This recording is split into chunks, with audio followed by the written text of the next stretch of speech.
Like I started off, family, it don't matter what your religion is. It's not about that. We gotta come together no matter what. We gotta help each other no matter what. If we don't, then our whole civilization, all of our people of color, will be destroyed. And that will be the first time in history that it ever happened. As we're about to read in the story of Exodus, it starts talking about how the oppressor had made a plan to destroy all the men in Israel. But we already know that they got a plan out here to destroy all the men.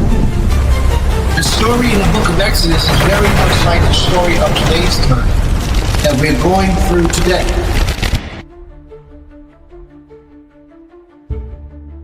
This prophet didn't say, well, you got to go get me a certain type of food. He said, I'm not eating nothing in this place because y'all are idolatry. He said, I ain't eating nothing in this place because y'all are idolaters. You're not supposed to eat the food of the people who worship devils. You're not supposed to. And you know, a lot of y'all today, you want to have a feast, but this is not a feast day. If you, on this day, Yom TERUACH, you're not supposed to cook. You can eat, but you're not supposed to cook. So therefore, you would eat cold foods. A lot of people, what they'll do is they'll take in their warm up food and say that they're not cooking. Well, if you don't stop that food from warming up, what'll happen? It'll burn. So that teaches you that the process of warming up food is a process of cooking as well. Something else that we should not do on the Shabbat day. We shouldn't warm up food, and we should not cook on the Shabbat day. This is one of those Shabbat days where you should not cook. Sometimes you have a holy day called a Chag, and on a Chag, which is the feast days, the festival days, the 3 times a year you're supposed to appear before the Almighty, you can cook on those days. Ema, what happened to your thing? I'm waiting till you finish. Okay. Yeah, you can cook on those days, but the other days you cannot cook. And Sister Esther, Shabbat Shalom to you. Chief, Mr. Otter, Shabbat Shalom to you. Sister Esther, let the boys know I'll call them today. I was extremely overwhelmed yesterday, and I didn't have an opportunity to reach out to them. Creator willing, today I will. So ask them to please forgive me for not reaching back to them soon enough yesterday. And all of our regular visitors, Shabbat Shalom to you all. All of you who come all the time, every Shabbat, we're grateful that we could serve you to the capacity that you see fit, that the Most High will be pleased with. Ima Aim Katir, Ima Sakari, Sister Gabby, Ima Havaret, Brother Asa, and it's a whole bunch more. Sister Ornette, a whole bunch more. Sister Shemaiah, it's a whole bunch more, y'all. So please don't get mad at me if I don't say everybody's name. There's a whole lot of y'all, but may the Most High be with you all and continue to strengthen us all. Now, on this day, y'all, we plan on educating our family to a lot of information. So if you're not here, please, you'll miss out on so much today. But our intentions is to educate our people on so much information because we have a lot to share and a lot to give. Okay? So, Ima, you ready? Okay. This is how we're going to start this.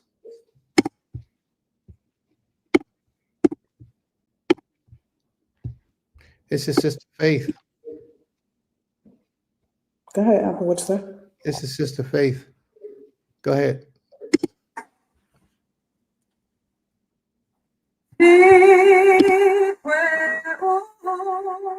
Can't see anything.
She blowing.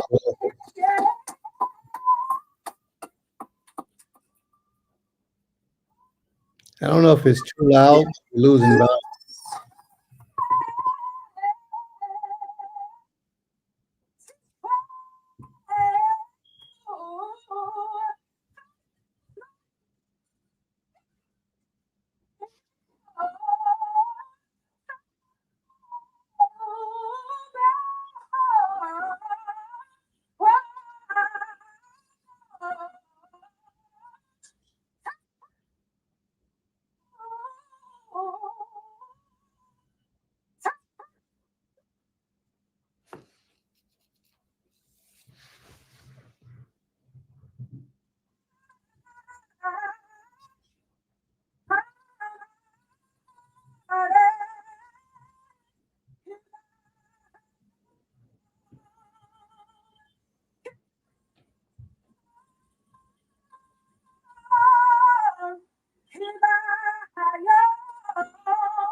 All right. Most High be praised. Total Rabbah. Big retailers don't want you to have this zoom lens, but there's nothing they can do to stop it. So there's this new super powerful monocular, and it's got the. All right. The Most High be praised. Total Rabbah, you know. Now, family, I think her name is Beth, Sister Beth. And we used to fellowship with her at a congregation in was the Morey Yakiel's here in Philadelphia. And she can blow. She can blow. Very good. I might have been present when she did that many years ago. We might have been present in the audience when that time took place. But she's very good. All right. Shabbat Shalom, Carla. My nephew up in the house. All right. So let's get started, family. Today is a different type of day. Today is a Shabbat day. It's Yom Teruach. But a lot of people have so many questions about Yom Teruach that I want to go to question and answers first before we get started. Giving all glory and honor and praise unto the Most High King of all creation, asking that he will guide my mind, my spirit, my body, my language, and my speech as I approach unto you, his people. May the Most High be praised from everlasting to everlasting, for he is King. All right, let's get started. So who has questions about this day? Who has questions about this day? Maybe there's a question. Ishi, can you close your door, please? Maybe there's questions about what this day is about, what this day means. It could be any type of question. Can you cook on this day? Can you not cook on this day? Is this a Sabbath day? Any kind of question there may be. You have the opportunity to take the floor to ask your questions. And if it is the will of the Most High, we'll be able to answer your questions. Im Yotze Yotze, we'll be able to answer your questions. Are there any questions at this time, family? You know, most oftentimes what people do is they just start teaching. But I want to get to your points and your questions so I can serve you best. And what I know from 30-something years of educating the Israelite community is that when you give people the opportunity to ask questions, you address a lot more of their questions. What is servile work? Okay. Servile work is work that you do every day. Servile work is mainly work like as a servant. Okay, it's work that you do as a slave, as a servant, servile work. Now, on these days, there are certain things that has to be done according to the Creator that others would consider work. The Most High does not. But the Most High, like the high priest in the Holy Temple, has the light the menorah, and the candelabra, those things have to stay lit throughout for eternity. They're supposed to stay lit. Certain sacrifices had to be done on the holy days. You know, certain things were to take place on the holy days that one would consider to be work, but because you're doing it for the holies of holies or for the holy house, the tabernacle, then it's not considered to be work. So our work is work that you do, labor at your regular job. Okay. And then you have to also remember that servile work is a translation.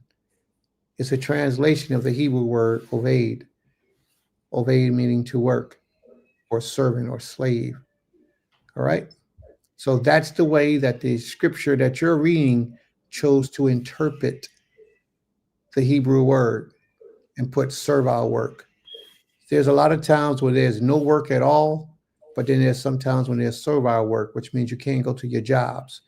And usually that means that that's usually on a cog, and on a cog, you're allowed to cook on a cog. Today is not a cog. Today is not a cog. So there should be no feasting today. There should be no cooking today. Today is a Shabbat day, and you're not allowed to do any work on this day, and you're not allowed to cook. This is not one of those 3 times a year when the Most High requires us all to appear before Him. That day is a cog. All right. So are there any other questions, family?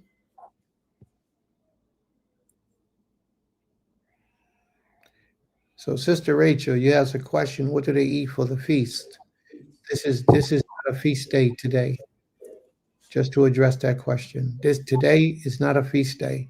If anybody's cooking on this day, then they're a violation of the Shabbat day. Because on Yom Teruach, you're not supposed to cook. Right?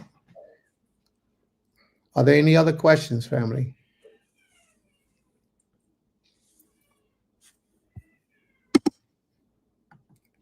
Very good question.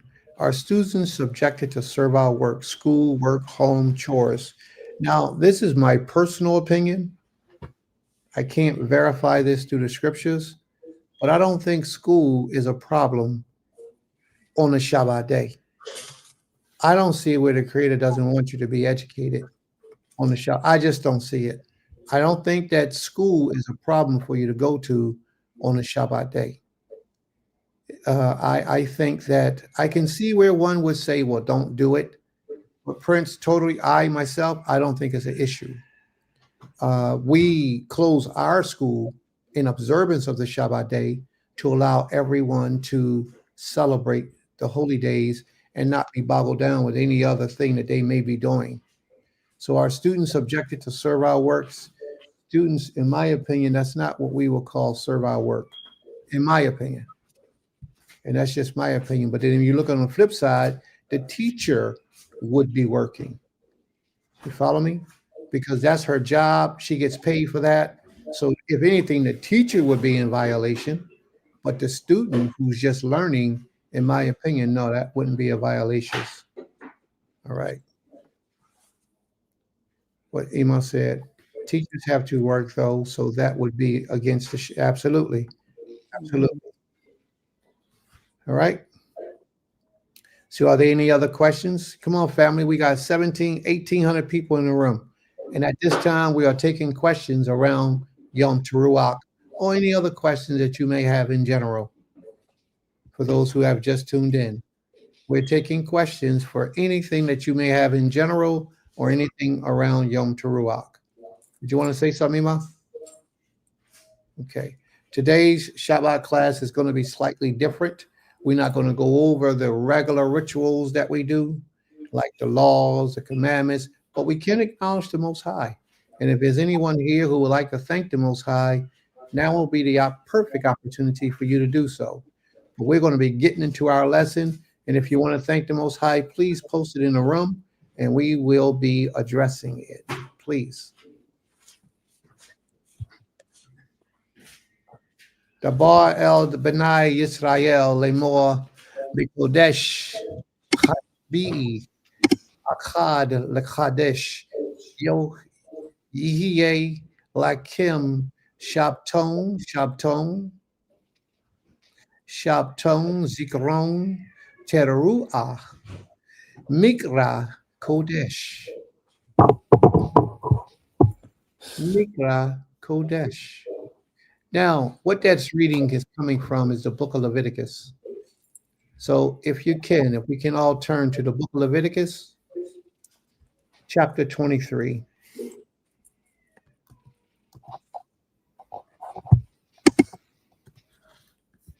All right. Leviticus chapter 23.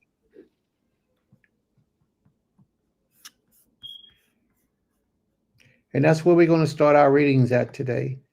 In the book of Leviticus chapter 23.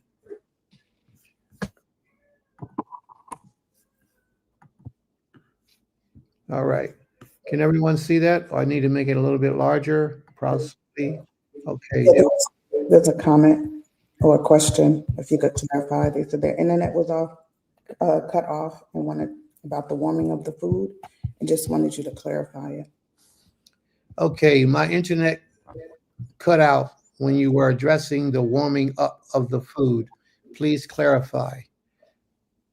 A lot of people know that on the Shabbat you can't cook, but they feel as though it's okay for them to warm food up. And warming up food on the Shabbat is a violation. You're not supposed to warm up food. The whole process of food is that you're not supposed to change its consistency or its cooking it. You're not supposed to even kindle a fire, but a lot of us, we pass that. We don't have to because the torch is already on the stove. We just ignited the gas, so we're sharing that flame. And I understand that concept. But on food should not be cooked at all on the Shabbat. Neither should it be warmed up. A lot of people will say, well, I just warmed it up. I didn't cook it. Well, when you warm it up, you allow it to continue to warm and you don't turn it off, it'll eventually burn. So that shows you that what you're doing is you're cooking it. So you should not warm up food on the Shabbat. Neither should you cook on the Shabbat. And this is one of those days. This is a Shabbat day that you're not allowed to work on. Well, we got some great lessons in store for y'all today. Alvin, Yes, ma'am.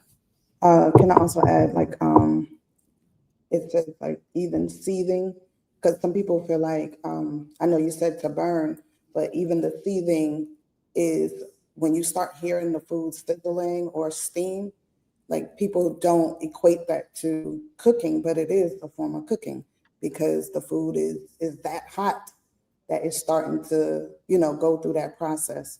So I think even using, just utilizing that word and bringing attention to that word of seething. You shouldn't use a toaster oven. You shouldn't use a toaster. You shouldn't be toasting any bread.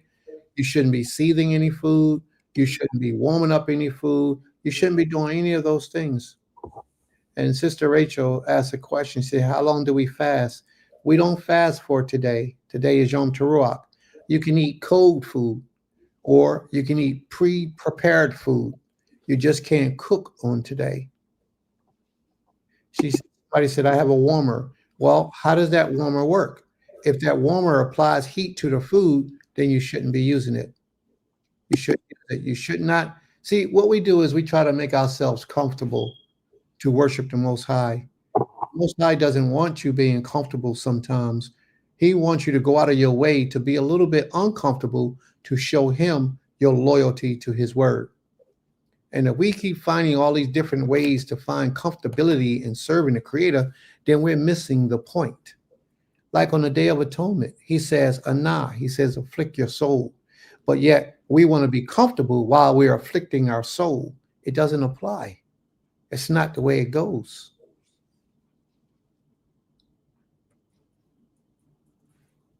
So we got to be careful when we're dealing with our servitude to this king. We have to be careful. My intent, what is that? Internet, okay. What's this here? Colin has. Israelite holy days observed in the fall that involve sounding the shofar, a ram's horn, and significant the start of the high holy days. Absolutely. May the Most High be praised. And we're going to get into that too.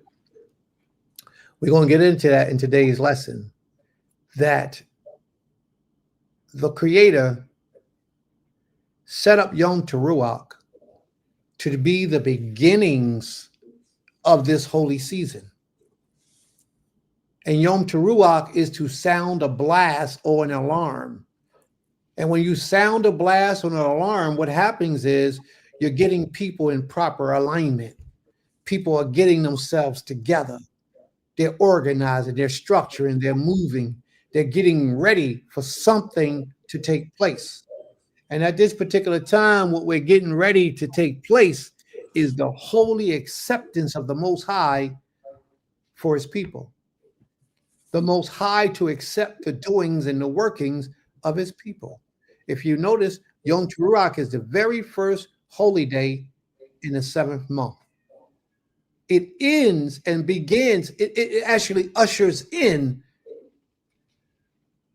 the 7th month. Shofar blast.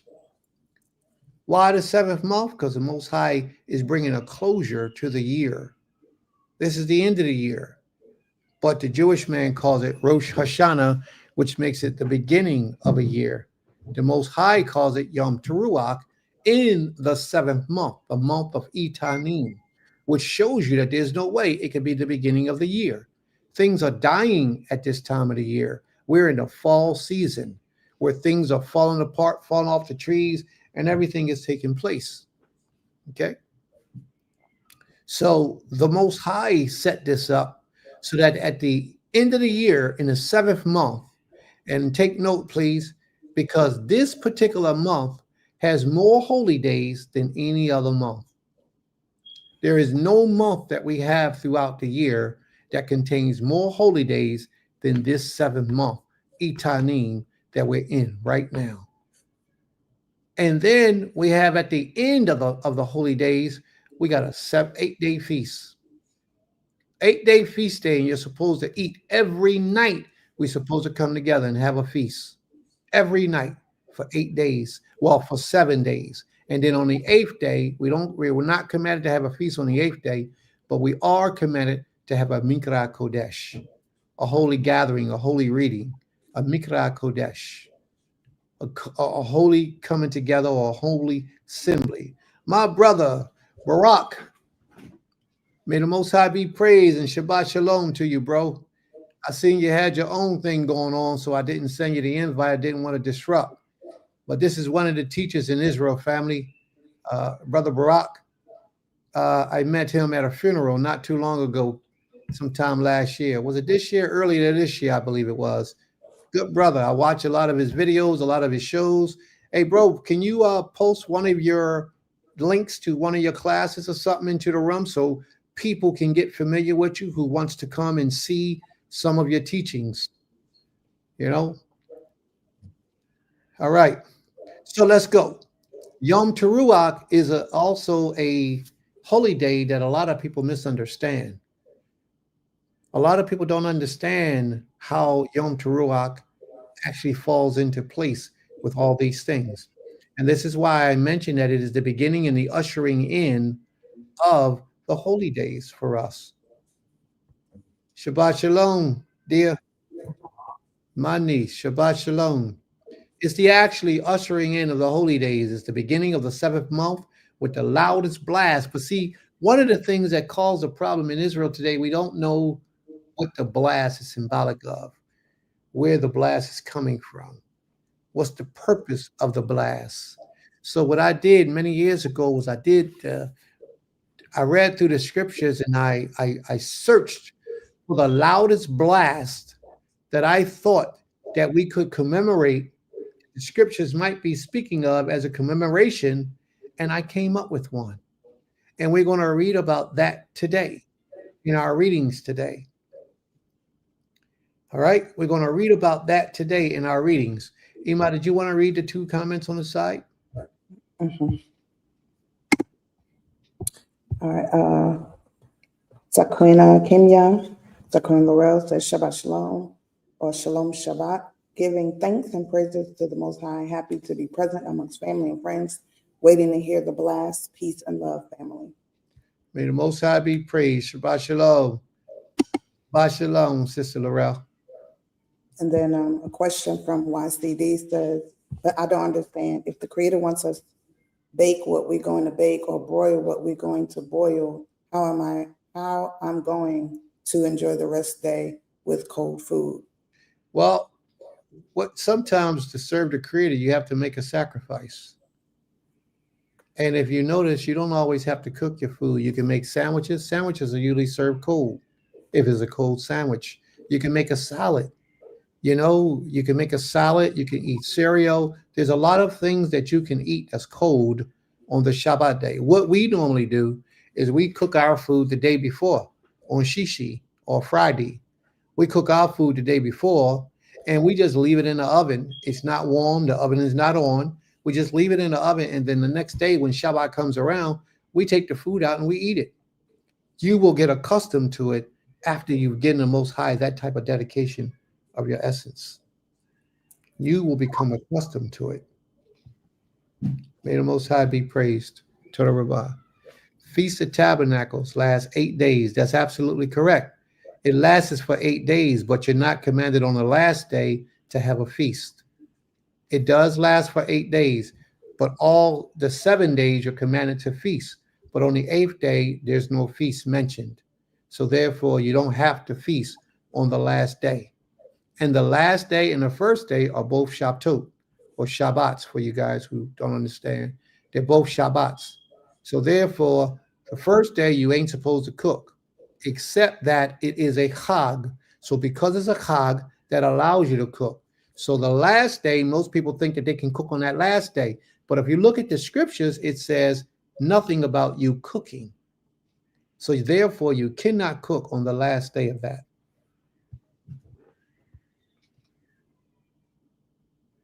All right, anybody, you want to post those? Oh, a day to remember Adonai with the blowing of trumpets in preparation for the up and coming Day of Atonement. Absolutely. Mm-hmm. May the Most High be praised. This sister said great thanks. And then I'm not sure if this is the sister, but she said, brother, how do we dress on Yom Kippurim?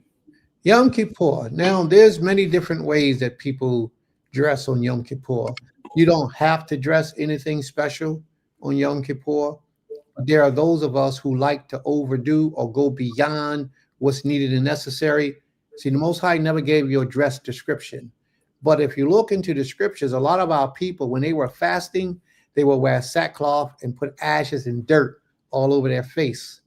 And they will fast or restrain from food for a certain amount of time, a certain period. Whenever we were fasting, that's how we would do it. The word is anah, and anah means to bring affliction upon yourself. So when you afflict yourself, that's how we, the children of Israel, Yisrael, that's how we afflicted ourselves. The quickest way was to restrain from food. Although scriptures doesn't tell you how to afflict your soul, we have adopted that as a way, as a custom. Whenever the Day of Atonement come around, we separate ourselves from physical food. And a lot of us don't do food or water. We separate from them both. May the Most High be praised.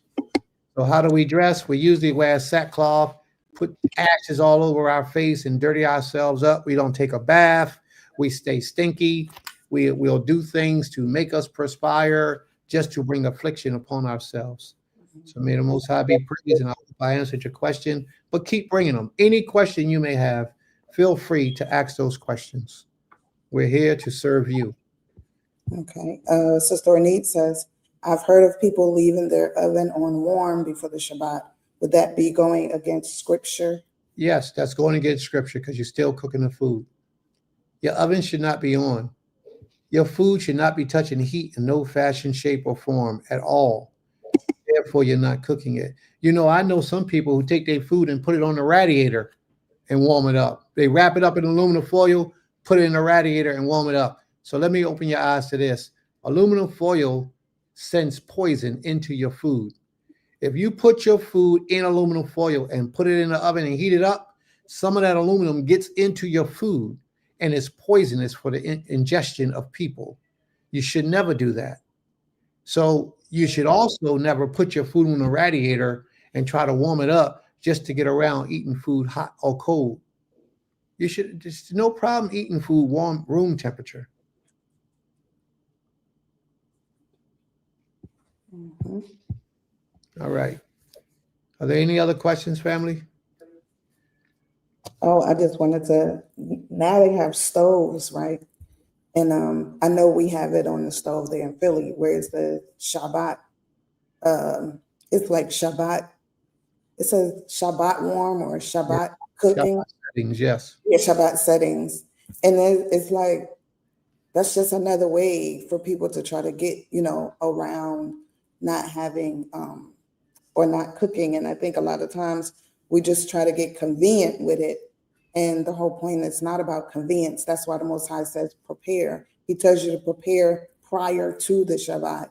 So if you're prepared and if you know, hey, I don't like cold food, then prepare, like Maisha was saying earlier, a salad, a sandwich, something that you enjoy eating that's not warm.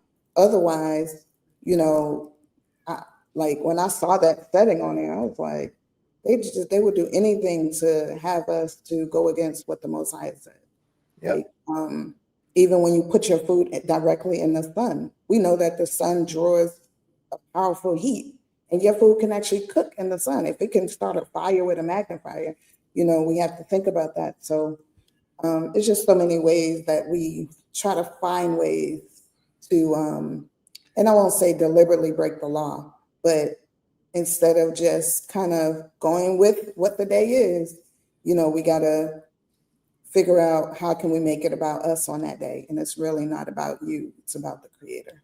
It's only a couple hours of sacrifice. Mm-hmm. Couple hours of sacrifice. That's all that's required.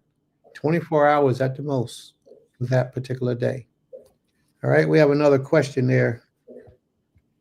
She was just saying she agreed in plastics too. That's right. Plastics are the same way.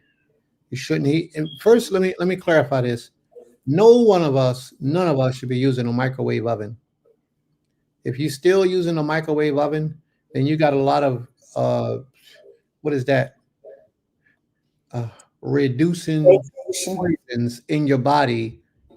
You got a lot of fasting to do, and you got a lot of green vegetables you need to eat to get those poison toxins from the radiation out of your system. Mm-hmm. Turmeric is a good thing for that as well. So you got if you're using a microwave oven, that's definitely one of the things that no righteous person in their right mind should be using a microwave oven. None. So sister just brought me to that, Rachel. Sister Rachel just brought that to my mind when she put plastic also, because a lot of us early in the morning, we throw something in the microwave. It's in a plastic container so it can cook, and then we out the house. So you're releasing the radiation from the microwave oven and also the chemicals from the plastic into your food. And then you're eating it and you're putting those chemicals, that poison, right into your body. Mm-hmm. That's never good. It's never good. So these are things you have to be aware of. Thank you for that comment, sis.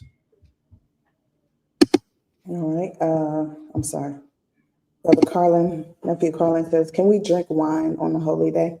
All right. Now here's this is my personal opinion on this matter about drinking wine. You should never drink wine nor alcohol at all.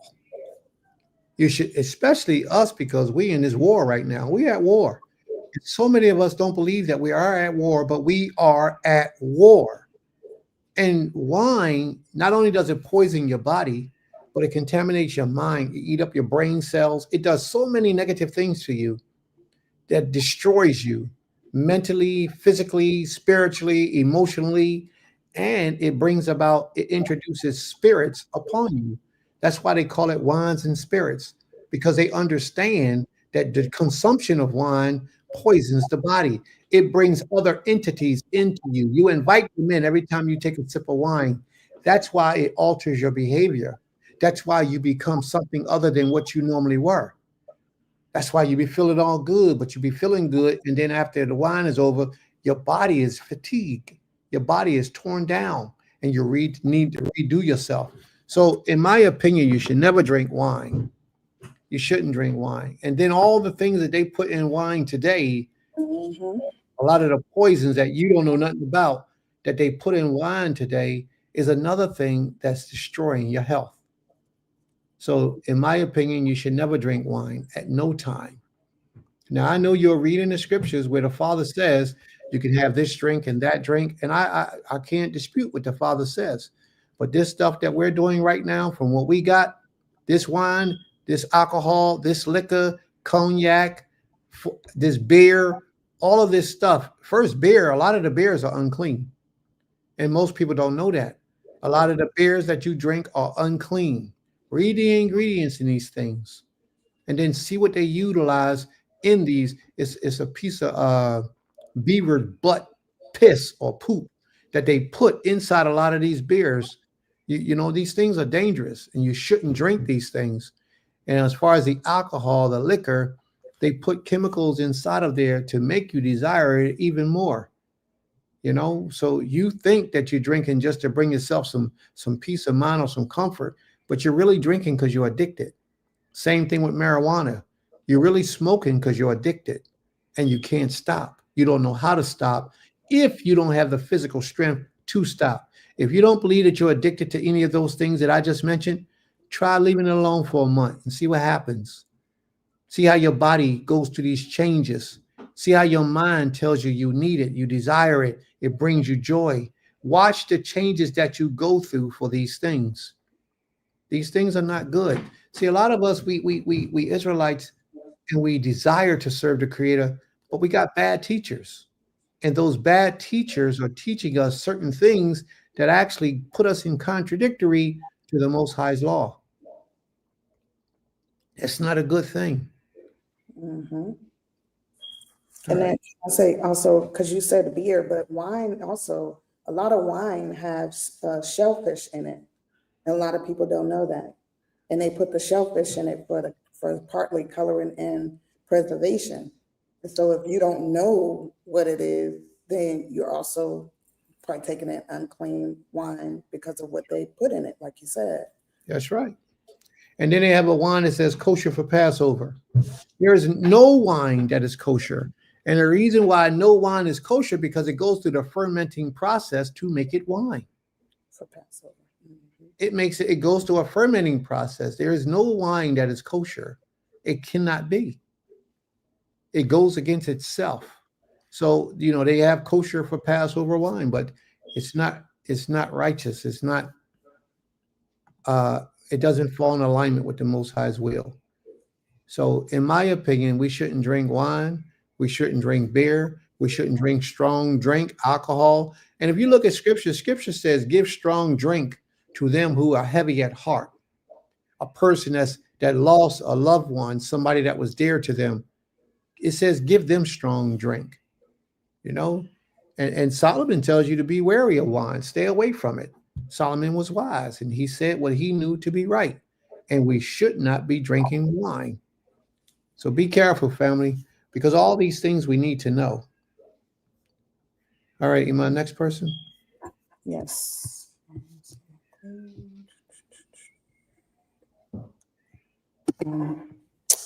The sister says, brother, how do we in the USA, I guess they use the hot water tank or in the winter turning on the heat flames?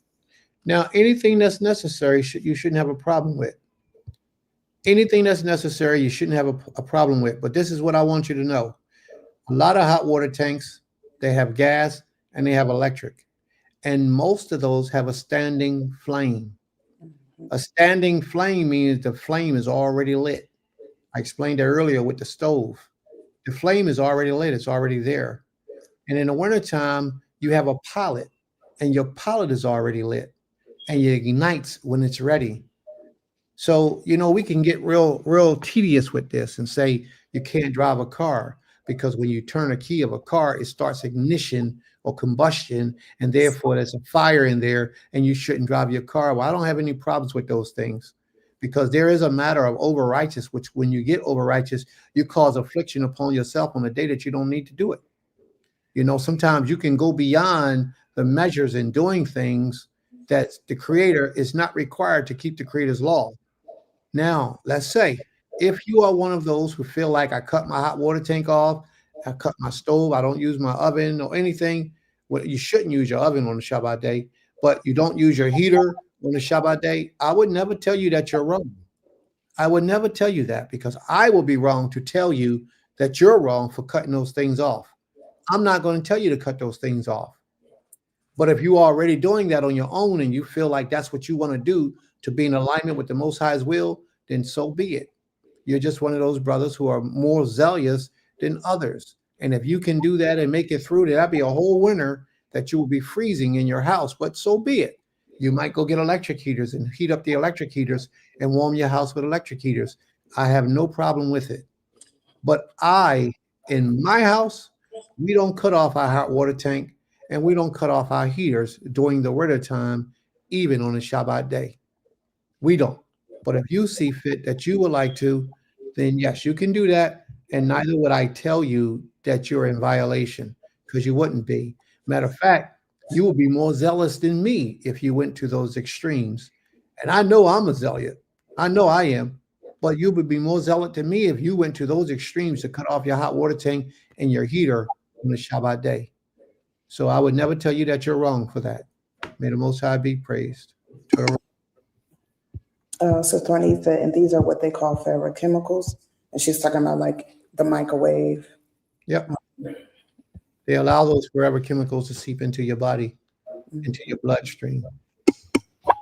And Sister Rachel says, wow, thank you for the clarity. She was talking about no problem. May the Most High be praised. Shabbat shalom, Sister Higdalia. Blessings to you and the family. Shalom, shalom. That's it. Is that it for the questioning, family? Yes. Yes. Nothing bad. All right. So anyone who gets to the 20, well, let's start at verse 1. I think this is what needs to be explained to a lot of the people because a lot of the teachings that we receive in the earth are not accurate. Okay. So we're going to start our readings in the book of Leviticus. And if you have any questions, family, please feel free to post your questions on the sidebar. And anyone wishing to come on the platform, we'll send you the link so you can come on the platform if you choose. Because, sometimes it's best that you speak your question as opposed to just type your question. Sometimes things are lost in the translation. Ima, can you post a link for the room, please? Okay. All right. So here we go. The Most High spoke to Moshe, saying, speak to the people of Yisrael. And it actually says, speak to the children of Yisrael. And say to them, well, why did the Most High call us children? First, because you got a lot of noise in the email. You're typing, I guess that's what it is. Or you got bracelets on. First, he calls us children, one thing, because we do as children do. You know how you tell your child to do something? Go clean your room. Go wash the dishes. And 10, 15 minutes later, your child hasn't washed the dishes and your child didn't clean the room. And you got to tell them again. You got to tell them again. You got to tell them again. And then eventually you got to beat that child to get that child in proper alignment or discipline. Let's say discipline because beat could be a harsh, cruel word. And a lot of people might take that out of context. So let's say discipline your child to get your child to fall in proper alignment. Sometimes you have to do that. And that's one of the reasons why the Father calls us his children. Because many a times he has had his spirit to visit us for doing evil and practicing idolatry. And look at us today. A lot of us are Christian Israelites still practicing idolatry. And this doesn't please the Creator. So, he's upset with us for a lot of things. He gave us a law and said, keep this law. And a lot of us, we don't keep this law. So the Most High has problems with us. But, we are who we are and we're doing what we do. And we want the Most High to conform to what we think is right and not to what he says is right. And that's not how it goes when you serve this king. So please forgive me. I got to get my charger out of my bag for my computer because it's about to die. But we don't need to interrupt anything. So the book of Leviticus, the first chapter, that's why the Most High calls us, speak unto the children of Yisrael. And if you don't know anything about Hebrew and you read it in Hebrew, it will say, Dabar, Lidabar, Benai Yisrael, the children of Yisrael. Speak to the children of Yisrael. It is the way that we conduct ourselves why the Most High calls us the children. All right. And this is what he wants us to, this is what he wants Moshe to say to us. These are the appointed feasts of the Most High, Yohewahe, that you shall proclaim as holy convocations. These are my appointed feasts. Now, when a person reads that, this is why they think that the Yom Teruach, because Yom Teruach is in this chapter, this is why they think that this is talking about food and eating, but it's not talking about food and eating. This feast that they're talking about is not really a feast at all. This is the holy days of the Most High, and in Hebrew, the word feast actually means moedim. If you look at the side of the comment that I got up, it says the word feast, H4150, it says moed. That first word was moed. If I move it, it's going to go away. But the first word underneath of that is moed. But when you pluralize moed, it's moadim. It's plural, moadim. So these are the appointed feast days or appointed holy times. Moed means appointed times. So these are the appointed times of the Most High, of Yohewahe. These are his appointed times. Okay? And you shall proclaim these as holy convocations. Now, when it says you shall proclaim these as holy convocations, it means a holy convocation, meaning mikra. Mikra is the word for reading or for read or assembly. Okay, so it's a holy reading or a holy assembly, a coming together. It should be a mikra kodesh. So you have Moedim being the appointed times and not feast days. That's why a lot of people think that these are feast days, because the translator translated as the appointed feast. But when you read through this whole chapter, you come up with Pesach and the Feast of Unleavened Bread. Yes, that's a feast. That's a Chag. Then you have the Feast of Trumpets or Yom Teruach. And Yom Teruach has nothing to do with feast. Then you have the Day of Atonement. The Day of Atonement absolutely has nothing to do with feasting. You see what I'm saying? Day of Atonement, you actually fast from food or afflict your soul from food. And then you have the Feast of Weeks. Feast of Booths, Tabernacle, Feast of Tabernacle. So tabernacle or sukkah means booth or dwelling space in booths. And we feast that whole week. But Feast of Weeks is one of the Chag. It's a Chag. Feast of Unleavened Bread is a Chag. And these are days that we are to come before the Most High and assemble ourselves and have a Chag, a celebration, a joyful time, an event, a party, a celebration. All of these holy days that we see in the book of Leviticus, the 23rd chapter, are not feast days, but yet people will tell you that they are. Okay? It says 6 days shall work be done, but on the seventh day is a Sabbath of the Most High, a solemn rest. Now, when it says solemn rest here, this is a Shabbat Shabbaton. It's a Shabbat Shabbaton. See that right there? Shabbat, which is the weekly Shabbat, and that rest day is a Shabbat Shabbaton, which means that you should do no work. You shouldn't cook. You shouldn't clean. You shouldn't do any work on a Shabbat Shabbaton, especially when you go to work. This Shabbat Shabbaton is every Shabbat or every Saturday of the week. We begin our Saturdays, our Shabbat, sunset Friday until sunset Saturday. There's a lot of our people who begin their Shabbat on sunrise Saturday until sunset Saturday. Again, I'm not disputing how you choose to do what it is that you do, as long as you do it.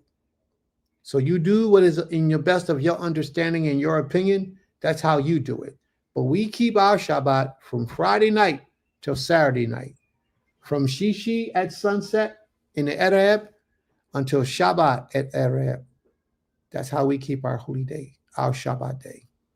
You should do no work in the Shabbat day to the Most High in all of your dwellings. In all of your dwellings mean wherever you live on the earth. You should keep the Shabbat and you shouldn't do any work. A lot of people teach that, well, we ain't in the land of Israel, so we don't have to keep the Shabbat.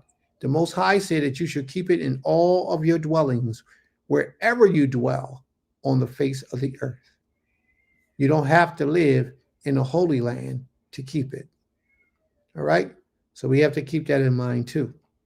Now, I want to skip all these other things. It's Passover, Feast of Unleavened Bread, the Feast of First Fruits. Now, the Feast of First Fruits is another holy day where we are to assemble ourselves together before the Most High and have a celebration before Him, the Feast of First Fruits. All right? And as you go down, you're getting to the Feast of Weeks. That's pretty much the same thing, Feast of First Fruits. They're pretty much the same thing. All right? And then you get down to Yom Teruach in verse 24. Let's see. Feast of Trumpets. And that's where we're at today, the Feast of Trumpets. This is where our class will begin. Yes, absolutely. Absolutely, Sister Rachel. That's what they are. They are appointed times or appointed days of the Most High and not feast days. Absolutely correct. That's what they are, because they're all not feast days. All right. Now, this one says the Feast of Trumpets, but this is misleading. This will cause you to think that on this day you have a feast. But when you read through here, there's nothing about you having a feast on this day, other than the daily sacrifices that the Creator requires on every day. There's nothing in here that says that we should be having a feast. So I'm going to start the readings, okay? A lot of times these things are misleading. They will lead you astray. And if your teacher isn't skilled in the Ivrit or the Hebrew language, or doesn't read Hebrew, or is very not too much familiar with how to navigate through Hebrew, then he will be deceived. And he will be going after the perceptions of his own mind. And he could lead you astray. So you got to be careful of the people that you have leading you and teaching you and guiding you when it comes to the ways of the Most High. And the Most High spake unto Moshe, saying, speak to the children of Israel, saying, in the 7th month, on the 1st day of the month, you shall observe a day of solemn rest. A day of solemn rest. You should observe a day of solemn rest. That means don't go to work at your occupation. A memorial proclaimed with a blast of a shofar or a trumpet. A memorial claimed now with a blast of a trumpet. Now I have there TERUACH. You see that? It's highlighted, TERUACH. Now, teruah means a noise, a blast, a shouting. It's not a trumpet. It's the sound that issues from the trumpet. It's the noise. It's the calling. Even your voice can be a teruah if it's loud enough. It's a blast. It's a noise. It's a sound, teruah. That's what the teruah is. So when you come into this 7th month, on the 1st day of this month, and it says Yom Teruah. Yom means day. Teruah means noise. So it is exactly what this is called, the great noise. It's the day of a noise. But it's not just a regular noise, because any noise can be a sound. It's a loud noise. So that's why we called it a great noise. All right? You proclaim it to be a memorial of a great noise. And the greatest noise that we had was a loud trumpet blast. But there was other noises that took place that we're getting ready to get into. And it shall be a holy convocation. That means a Mikra Kodesh, a coming together, a holy reading, an appointed time of the Most High. Yom Teruach shall be just that. You shall not do any ordinary work, and you shall present a food offering before the Most High, A food offering is a sacrifice offering to the Creator. It's not you sitting down feasting and eating a whole lot of food. That's not what it is. It's the food offering to the Most High, not to you, not for you to enjoy. Okay? This is not a Chag. We only have 3 Hagim throughout the year: the Feast of Unleavened Bread, the Feast of Weeks, and Sukkot, when we dwell in booths. Those are the 3 times that all males were to appear before the Creator. And they're called Chag because if you watch it, if you're familiar with language, you'll look at the Muslim language. And Islamic, in Arabic and Hebrew are very closely related in languages. Okay? They're very closely related in languages. And in Arabic, in the Islamic speaking countries, they have a thing that they call Hajj. And Hajj, they got that from the Hebrew word Chag. Hajj was a translation of Chag. If you notice in the Arabic countries, Arabic speaking countries, the Islamic people, they make Hajj when they return back to Mecca, their capital, and walk around the Kaaba. And I believe they do it for 7 days. They walk around the Kaaba where the black stone is supposed to be housed, and they kiss it and praise. It's all idolatry, but this is what they do. This is what they do. But they got that word of returning back. The word return in Hebrew is shuv. But Chag is the feast day, the name that the Creator gave it, when we are to return back to the Holy Land and worship the Most High. All males were supposed to make a Chag and return back, have a celebration before the Most High in the Great Assembly. But today, we don't do it that way. We have it here in the land of our captivity, which only we pray that the Most High finds it permissible, because the temple has been destroyed. The temple is no longer there. But we still pray toward the temple where the temple was here in America, toward the east. Okay? So therefore, there is no cooking to be done on this day. The next day you get into is the Day of Atonement.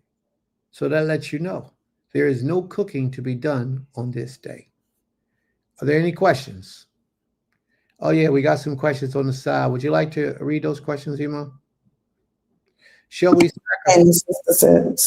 And Sister Rachel said, what shall we sacrifice? I thought she said something before that. Yeah, you read that. Okay. No, we're not able to sacrifice in the land of our captivity, per what the law says. We should only sacrifice in the place where the Most High puts his name. So what we do here is we have a memorial of a memorial of a memorial.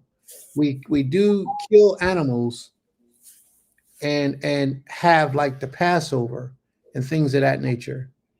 But we don't consider those to be a sacrifice.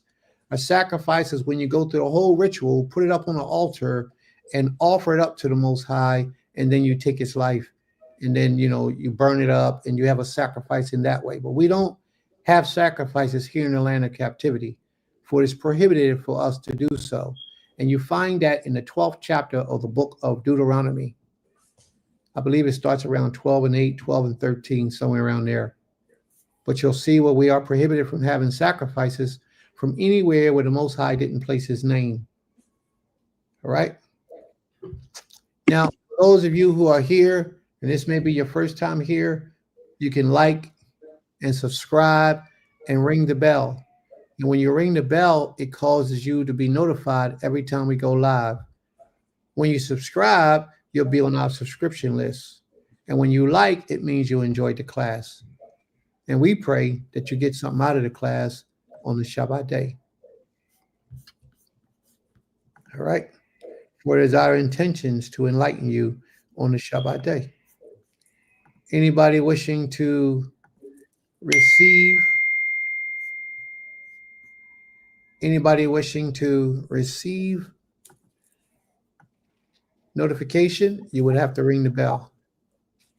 All right, here we go. Anyone wanting to come to the screen to ask your questions, The link is in the room. We can post the link again, and you can come into the room and ask your questions. All right. So here we have Leviticus 23, verse 24. And I put it up there deliberately so that we will be able to see it in Hebrew. Dabar el Benai Yisrael, Lemor Bikodesh, saying Bikodesh. Now, in the month, Bikodesh, Bih means in, Kodesh means month. In the month, Ha Shibi. Now, Shibi is the 7th month.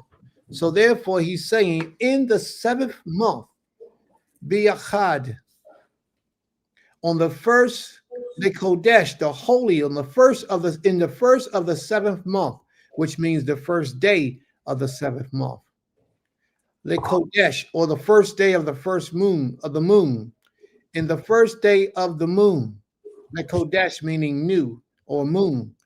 Yihye shall be, there shall be, lakim, to you all, Shabbaton, a Shabbat day, Zikruka, a holy reading, Zikron, a holy reading, Teruah, a day of Teruah, a memorial of the blowing of the trumpet, a holy assembly, Mikra Kodesh.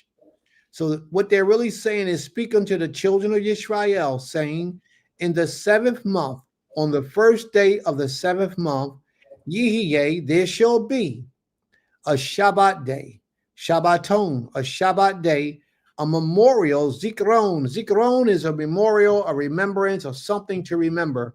A Zikron of blowing of the trumpet. Teruah means loud noise.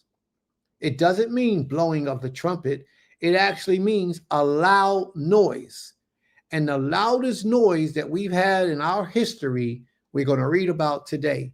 And that's why, in my opinion, we're celebrating this day as Yom Teruach that I'm getting ready to get into in a few minutes. A holy convocation.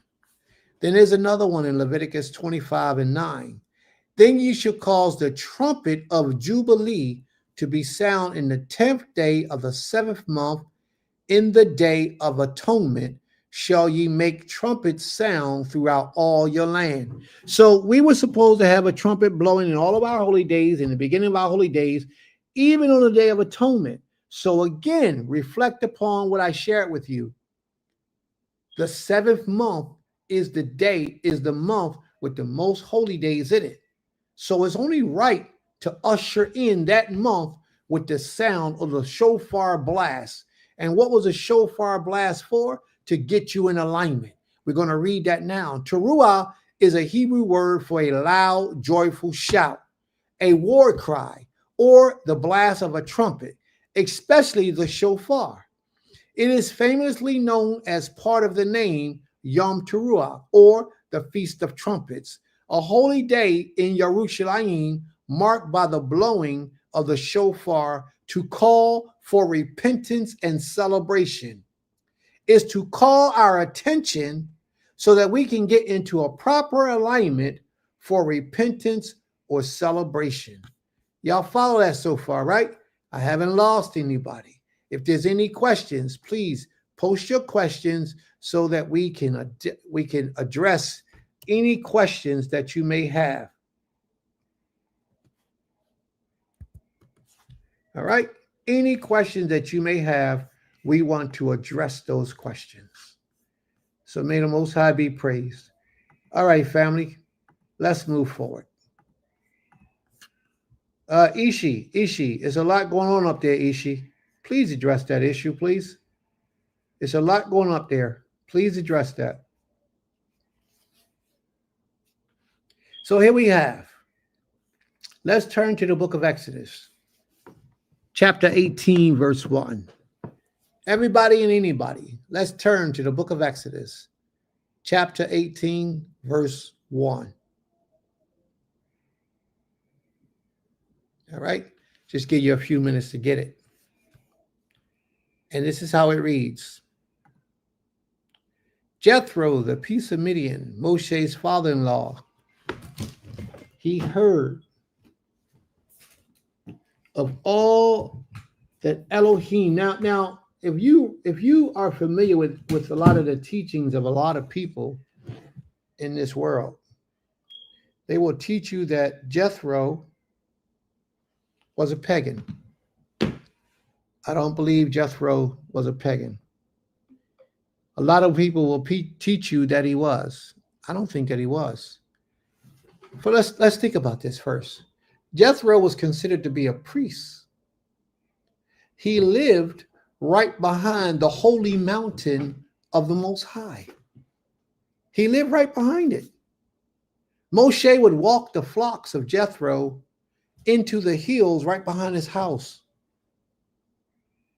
And I don't think that the Most High would allow a pagan, a heathen, to live that close to one of the most sacred places on the earth. That's just my opinion.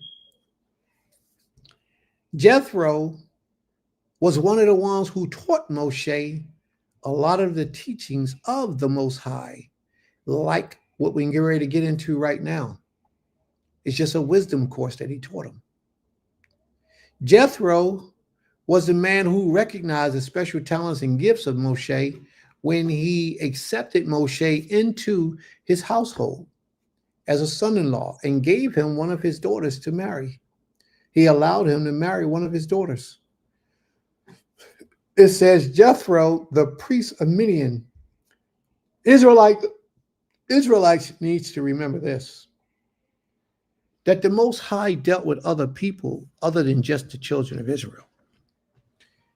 He only dealt with us as a nation like no one else. But the Most High had relations with other individuals sporadically within that nation and within their kingdom. He would raise up a man, raise up a woman. He would teach them his ways, and these people would serve him and dedicate their lives to him. There was a lot of people other than the children of Israel who the Most High had relations with. He just never dealt with them like he dealt with us. You know what I mean? He never dealt with the whole nation of people like he dealt with us as a whole nation. But you also have a king in the book of Genesis, the 14th, 15th chapter. I believe it's the 14th chapter. You have a king called Melchizedek, who was priest of the Most High. Melchizedek dealt with a people in a place called Jubas. Jubas is the ancient name of Jerusalem. And at that time, those people of Jubas, they were Canaanites. But yet Melchizedek was a priest of the Most High. That's what the scriptures call him. He was a priest. Matter of fact, I think Melchizedek might have been a high priest of the Most High.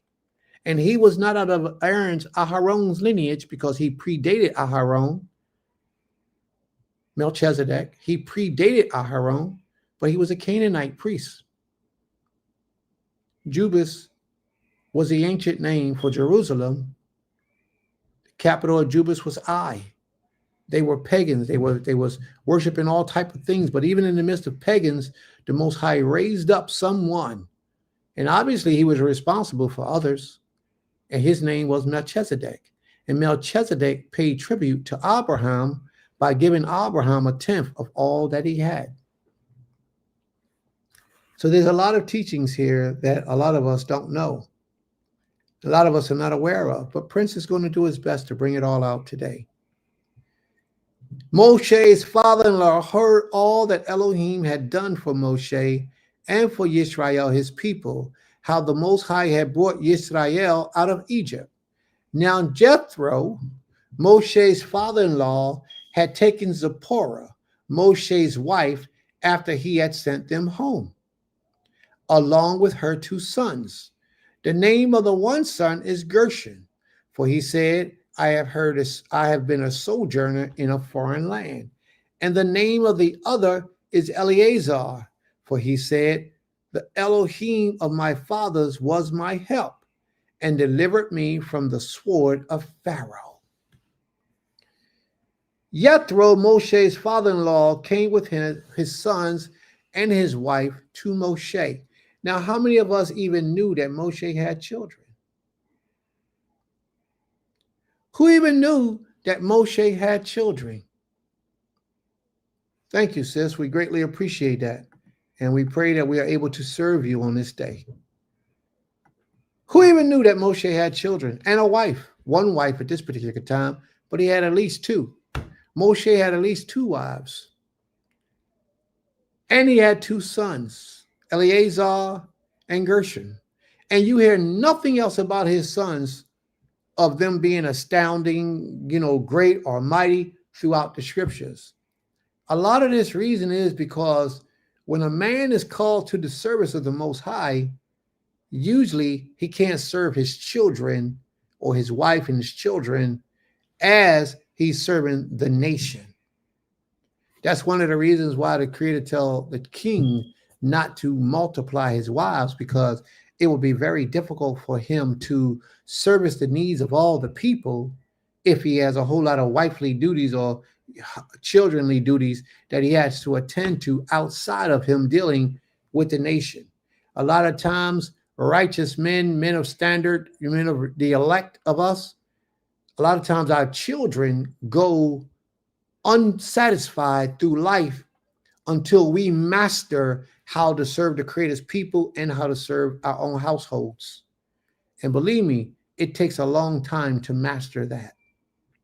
I've got children that's in their adulthood now that I was juggling between trying to be a spiritual leader of a community, of a congregation, and then raise my household at the same time. I became to be known to my children as a mean person, as the miser, because I always come with rules and regulations, what we can and cannot do, certain food diets we could and could not eat in my home. My children basically grew up vegetarian. They basically grew up vegetarian for the most part. Then when they got older and I allowed them to do what they do, they did whatever they do. And a lot of them are returning back to veganism better than vegetarian, but it is what it is. I let them grow and build and learn what they learn. May the Most High be praised. So Jethro, Moshe's father-in-law, came with his sons, his wife, and Moshe in the wilderness when he was encamping on the mountain of Elohim. And when he sent word to Moshe, I, your father-in-law, Jethro, am coming to you with your wife and her two sons with her. Moshe went out to meet his father-in-law, and Moshe, as great as a man he is, as great in stature and power and might as a man he is, he bowed himself low to his father-in-law. And what else did he do? He kissed he kissed his father-in-law, not his feet, but he kissed him.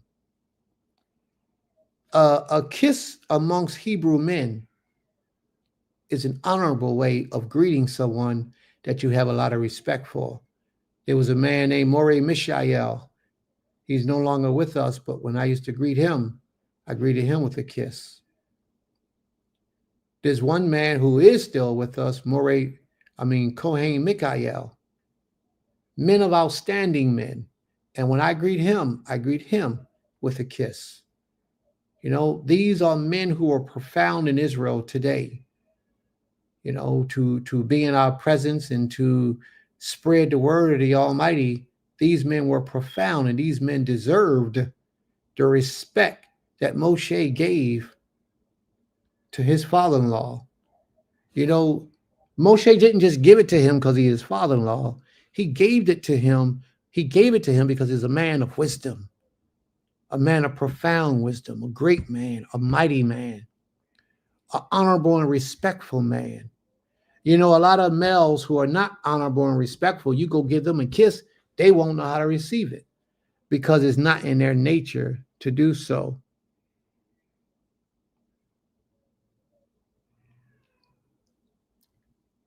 All right, we have a question here, and then we'll get back to the story. We're going to pick up on 8. All right, Ima, you want to read that? Cain. Onyx Israel 12 says, Yom Tov, it's my understanding that the holy days other than Yom Kippur, weekly Shabbat are strict.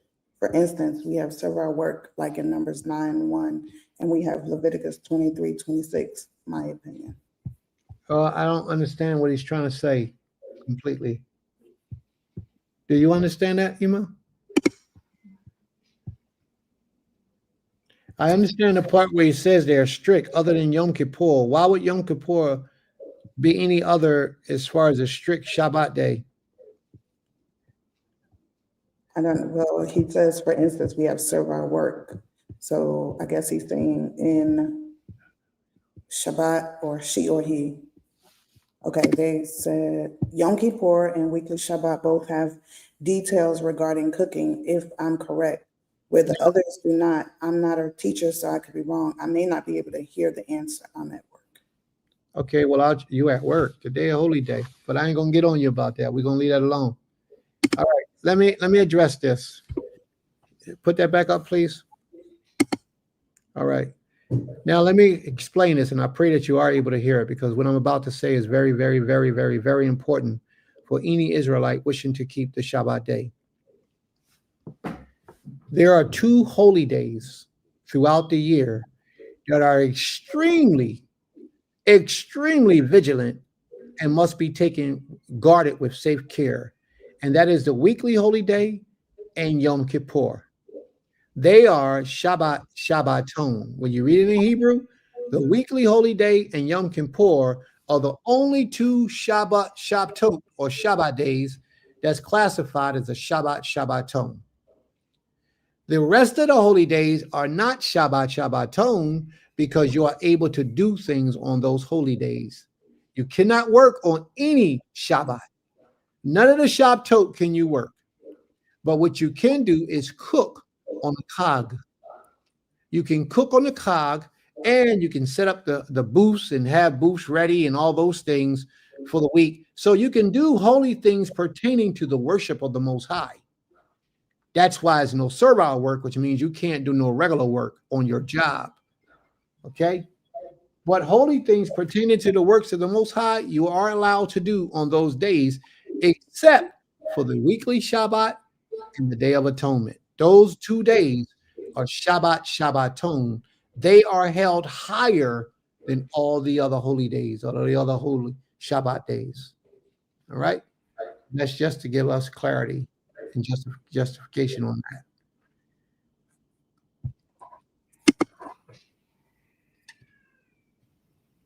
All right, it's cool. I appreciate the fact that you observed it yesterday, but yet you're spending your time with here today. Greatly appreciate it. May the Most High give you blessings for what you've done. A lot of people follow the Jewish calendar. The Jewish calendar has a lot of our people keeping the holy days a day or 2 prior than what the biblical days are. Iman, mute your phone, please. A day or 2 prior than when the holy days actually are, according to Scripture. We go by the first crescent moon. The Jewish man goes by what's convenient to him. The Jewish man will tell you that in his writings, that he does what's convenient to him when it comes to when he keeps the holy days. And that's not how it's supposed to be done. We're supposed to do it by what the Most High says for us to do. That's how we are supposed to keep the holy days. But the Jewish man, they got their own thing, and they do it the way that they want to do it. I wish I was going to try to share some information from you in the Jewish Book of Why, but it's not showing up to the level that I would like for it to show up. All right. Greeting with a kiss is part of culture. Oh, how times have changed. You're absolutely right, Aim Katir. You're absolutely right. So you can read in the Jewish Book of Why, and it'll tell you why. Actually, I think I have a copy of the Jewish Book of Why here. But they move around holy days for convenience. They don't move around holy days because this is what they understand the Scripture is aligning with that holy day to be on the particular day. If a holy day is too convenient for them, where they got to take 2 days off of work, like on a Friday and Shabbat back to back, they'll move that holy day to another day. I've even seen where they kept the holy day on Yom TERUACH on a different day from us, but then kept the Day of Atonement on the same day with us. I've even seen the Jewish people do that. So we don't follow the Jewish calendar. Can you put the OneNationCalendarCoalition.com up on there, please, Ima? This is the calendar that we go by. The OneNationCalendarCoalition.com.org.net. OneNationCalendarCoalition.com. This is the calendar that we follow, and every year is broadcast on there when the holy days are. We put it up. The OneNationCalendarCoalition.com. To put, .org, .net, or .com. If you put it up on .com, it might come up as .com and be a different viewing for the family. But that's where we go. And I actually am the one who sits on the panel and formulate that, which calendar days we shall keep throughout the year. So I have a lot to do with that portion. All right. So let's get moving because we got a lot. Are there any other questions? And remember, family, if you have any questions, it doesn't matter. Just post your question in the room and we'll do our best to address it. Not that we will be able to answer everything, but we will answer everything that we are able to answer. May the Most High be praised. All right. Verse 8 is where we're going to start at. Then Moshe told his father-in-law all that the Most High had done to Pharaoh and to the Egyptians for Israel's sake, all the hardship that had come upon them along the way, and how the Most High had delivered them. Now watch what Jethro says. Jethro says, and Jethro rejoiced for all the good that the Most High, that Yod-Heh-Wah-Heh had done to Israel, in that he had delivered them out of the hand of the Egyptians. And Jethro said, Baruch atah Yod-Heh-Wah-Heh, Baruch atah Abi, a blessing be the Most High, who have delivered you out of the hand of the Egyptians and out of the hand of Pharaoh, and has delivered the people from under the hand of the Egyptians. Now I know that Yod-Heh-Wah-Heh is greater than all the Elohim, because in that this affair they have dealt arrogantly with the people. And Jethro, Moshe's father-in-law, he even went as far as to bring a burnt offering, and he sacrificed to the Most High. Isn't that deep? Isn't that deep? James Hicks, Shabbat Shalom. May the Most High be praised. Toda Rabbah. He even went as far as to bring a burnt offering of sacrifice unto the Most High. And Aaron came with all the elders of Israel to eat bread with Moshe's father-in-law before Ha Elohim. This man was a servant of the Creator. And in my opinion, he knew of the Most High before Moshe was born, because he was Moshe's elder. And this is why Moshe went out of the way to greet him the way that he greeted him. Please, family, please go back and like the page, share the page, subscribe to the page, and ring the bell. Please share the page on your Facebook, your Instagram, or whatever social media. Even if you want to go down your text messages and share the page, please share it. Subscribe to the page and ring the bell, and also like. When you ring the bell, you get a notification. Whenever we go live, it'll hit you and let you know that we are live. Then the next day, after the feast, after they enjoyed themselves, Moshe set to judge the people. Now his elder is sitting there watching. And the people stood around Moshe from morning till even. See what I mean by he had no time for his family? Because he's dealing with the affairs of being a spiritual leader of a community. When Moshe's father-in-law saw all that he was doing for the people, he said, "What is this that you are doing for the people?" He said, "Why do you sit alone? And all the people stand around you from morning till evening." And Moshe said to his father-in-law, "Because the people come to me to inquire of Ha Elohim. When they have a dispute, they come to me, and I decide between one person and another. and I make known to them the statutes of Ha Elohim and his law. Moshe's father-in-law said to him, what you are doing is not good. See, when you see somebody doing something that's not good for them, you should let it be known. Shabbat Shalom for ALLC. Shabbat Shalom. May the Most High be with you as well. You should let people know when you see them doing something that's not of the Most High or that's not good to them, but you don't have to beat them over the head. You just kindly, humbly let them know that they are in error. The righteous will hear you when you say it. The arrogant and the stubborn won't pay you no mind. They'll hear you, but they'll ignore you, and they'll continue on in their folly. But the righteous will ask you, well, then what's the proper way to do it? Even if they do it with an attitude, their righteousness will be there to let you know while they're asking you the correct method. So Moshe is being told here by his father-in-law that by him doing this process from morning till evening is not a good thing. You and the people with you will certainly wear yourselves out, for the thing is too heavy for you. You are not able to do this alone. Now obey my voice. Oh man, if he told that to half the world today, they will be in an uproar. Half of Israel will be in an uproar if a man told them to obey their, you ain't my father. And they don't even listen to their father either. But they'll say, you ain't my father. You ain't my master. You ain't master of me. In the ancient days, we didn't have a problem calling a man our master. It's a humble way of saying, I recognize your superiority over me in my life. I acknowledge that you are a prince in this nation. You are a king in this nation. You are a spiritual leader. You are an elder in this nation. I recognize that. So you are my master.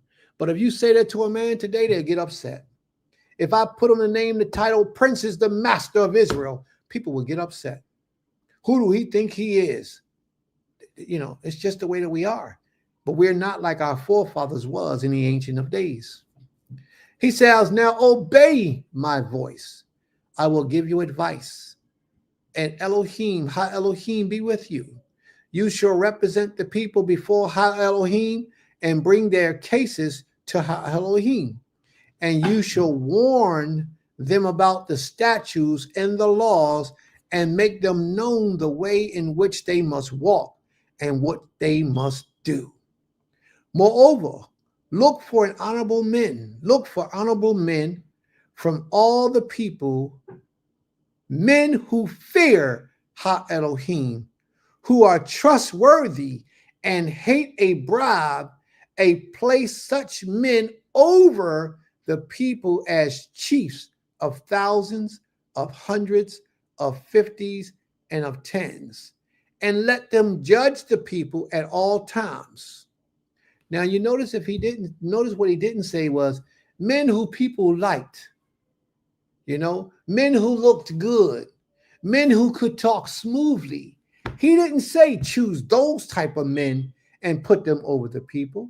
He said choose men who fear the Most High, men who hate bribery and usury. These are the type of men that you are supposed to use as leaders of your people. So when you got a man who sit in a spiritual position as a leader over the children of Israel, he's supposed to meet this criteria. He's supposed to be walking in righteousness the best that he can. It doesn't mean that he won't fail. It doesn't mean that he won't make a mistake. It won't mean that he won't err or that he won't sin. It means that he's not a sinner who's living in sin. It means that a mistake that he made, it was done. He didn't know that he made a mistake because he's a man who walks in his integrity. And he thought that what he was doing was the right thing until he was taught or it was exposed to him that it wasn't the right thing. Every great matter they shall bring to you, but any small matter they shall decide themselves. so it will be easier for you, and they will bear the burden with you. If you do this, Ha Elohim will direct you.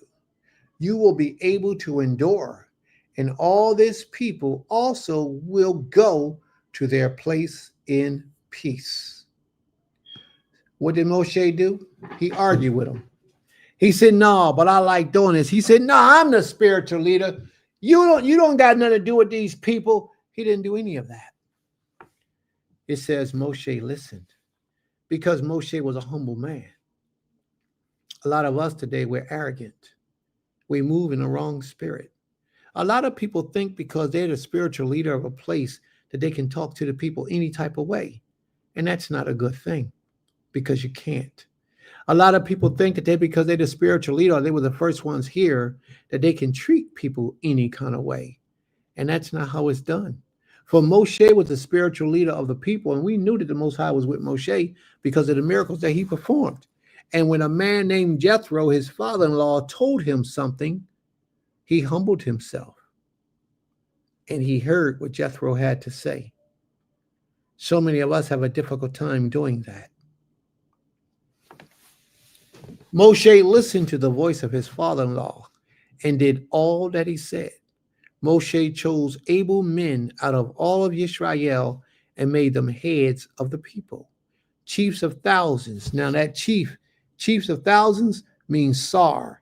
If you ever heard somebody with the name Sar in the front of their name in this nation, that meant he was a chief, and he recognized that he was a chief.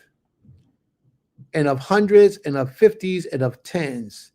And they judged the people at all times, and had any hard case they brought to Moshe, but any small matter they decided themselves. Then Moshe let his father-in-law depart, and he went away to his own country. May the Most High be praised. Toda Rabbah. I always like to read that chapter to give people a warm-up till we get into the bombshell. These next two chapters that we're about to get into are the bombshells. They are the reason why, in my opinion, the reason why Yom Teruach is the first day of the most sacred month that we have on the calendar. They are the reason why, this is the reason why these next two chapters are the reason why we have a Yom Teruach, in my opinion, to even speak about. How many of y'all still there with me listening? Give me a 1 in the room if you're still there listening. If you're still there, give me a 1. Just type a 1. Let me know you're still there. Watch, we only get like 4 ones. Let me see. Because we show 1,200 people on the screen. How many people still there listening? Give me a 1 if you're still there listening, family. Give me a 1. Let's see who all there. Let's see how many ones we're going to get through the house. All right. I'm going to read on. I'm going to continue on. May the Most High be praised. We're going to continue on with Exodus chapter 19, verse 1. Exodus chapter 19, verse 1. Here we go. On the third new moon, after the people of Israel had gone out from the land of Israel, on the third new moon, there's something sacred about the number 3. I wish my sister Shemaiah was here because she could tell us what's sacred about the number 3. On the third new moon, after the people of Israel had gone out of the land of Mitzrayim,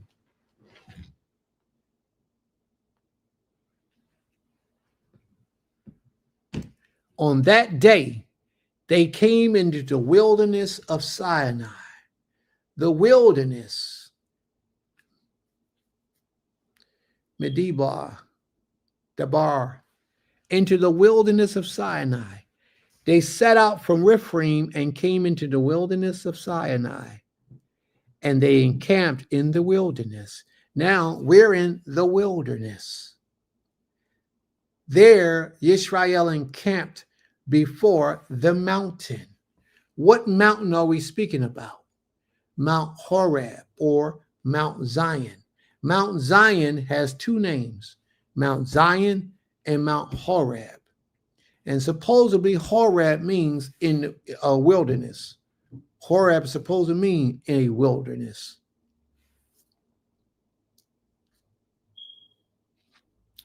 While Moshe went up to Ha Elohim, the Most High called to him out of the mountain, saying, Thus you shall say to the house of Jacob, and tell the people of Israel, you yourselves have seen what I did to the Egyptians, and how I bore you on eagle's wings and brought you to myself. Now therefore, if you will indeed, now this is the Most High speaking to every one of us. He's speaking to every one of us. If you will indeed obey my voice and my commands, if you will indeed obey my voice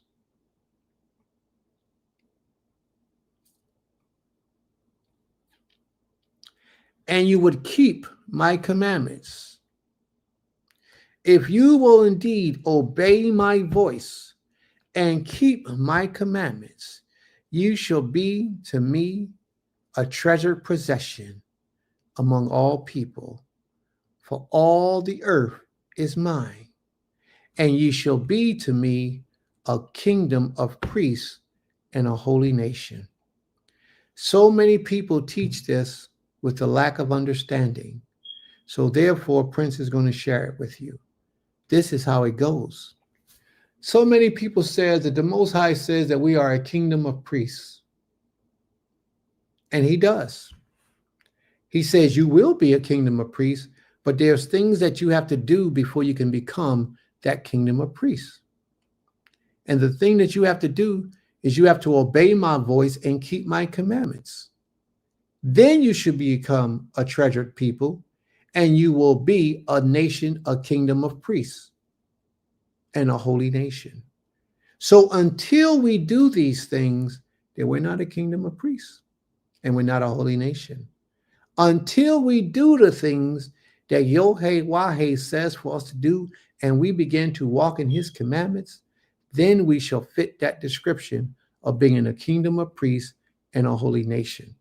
Now, if one or two individuals are holding these things sacred and they actually do it, then they can consider themselves to be in a position of a priest, which means that they can go out and help individuals to come back to the Most High.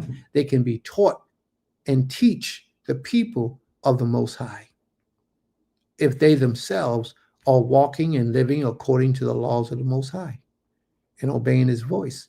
But the problem is that Christianity has taken a lot of the truth of the Most High away from us.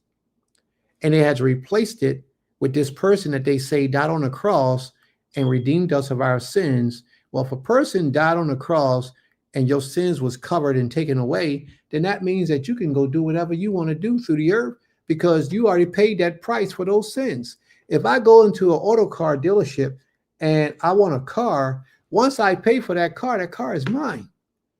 I ain't never got to pay for that car again, and I get to use that car as much as I want. So they get to sin as much as they want if they choose to, if that person that they said died for their sins was in factually a human sacrifice that died for the sins of people. There is so much for us to learn here, but Christianity gave us that emotional religion where they play with our emotions, they play on our emotions, and they try to get us to fall victim to a lot of the things that are taking place in the realm of emotions. They play the horn and the trumpets real loud and the guitar, the piano, the organ. They play all those things and it sets off impulses because we are vibrational creatures. It sets off vibrational images within us that make us feel a certain type of way. And we get grounded in that and we feel comfortable in that. But that's how the Most High said we will become a nation of priests. We have to first obey his voice and walk in his ways. These are the words that you shall speak to the children of Israel. The Most High wants Moshe to speak to the children of Israel. It's a message that he has for them.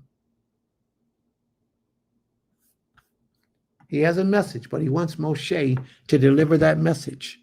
So now he was up in the mountain with the Most High. He leaves from the mountain, goes back down, and he talks to the people. And it starts off by saying, so Moshe came and called the elders of the people and set before them all these words that the Most High had commanded him. He called for the elders. Remember, his father-in-law just told him to set up an assembly of great leaders that you can rely on. And you get those leaders and you get them in position to go and deal with the people. And then they bring the hard matters back to you. So Moshe had to give word to 600 and something thousand people. So therefore, if he stood on a podium, his voice wouldn't go that loud where all those people were here. So what he did was he assigned a task for elders of the people to go out into the midst of people and spread the word that the Creator gave him to give to the people. And these were the words. All the people answered together and said, all that the Most High has spoken, we will do. And Moshe reported the words of the people unto Yohewah. And Yohewah said to Moshe, behold, I am coming to you in a thick cloud. Remember that, family. The Most High says to Moshe, I am coming to you in a thick cloud, that the people may hear when I speak with you, and may also believe you forever. The Most High is doing all this for what reason? So that the people may hear and know and acknowledge that the Most High chose Moshe. And that's where we at. When Moshe told the words of the people to the Most High said to Moshe, go to the people and consecrate them today and tomorrow, and let them wash their garments. Wait a minute. He says, go to the people and consecrate them. Why was it relevant that the people consecrate themselves? And what does consecration mean? It means to sanctify yourself in a holy manner, prepare and make preparation so that you will be clean, so that the people can approach unto the Most High. There's a lot of us who approach unto the Most High every day. We at Beulah Land at Temple Kifarim, we approach the Most High at a minimum of three times a day. A minimum of 3 times a day.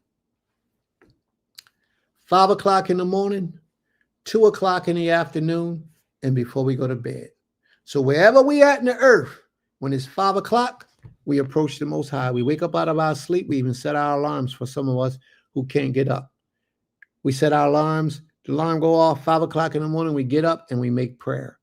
If you're a man and you have children living in the household with you, you have your Isha or Nashim living in the household with you, they should all do the same thing. They should all get up with you and make prayer. Get in the custom of making prayer with your children, your Yelodim, because you will be teaching your children how to serve, honor, and reverence the Almighty. Now, when you begin your prayer, that's what we get ready to pick up in this chapter, how to consecrate yourself. When you begin your prayer, you should always ask the Creator for permission to approach him.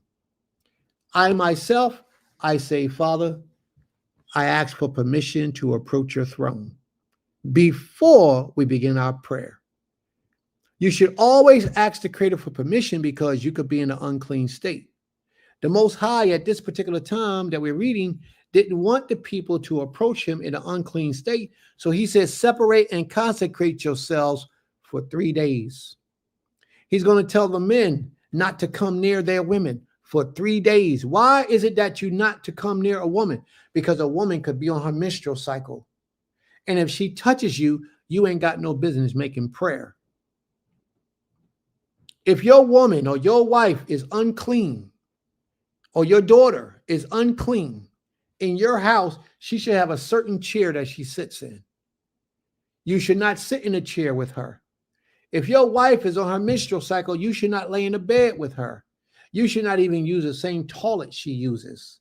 Now, some people, when they're in confined situations and they have no other option, what they'll do is they'll get one of those toilet seats to sit on top of the toilet, and they'll sit on top of that as opposed to sitting directly on the toilet seat. Or they'll have their wife sit on that and then they sit on the toilet seat. So anything that you do to show reverence and honor to the Most High, only He can be the judge, whether it's accepted or not. Only He can be. But I applaud you for your effort. But only Most High can tell you rather what your efforts are acceptable unto Him.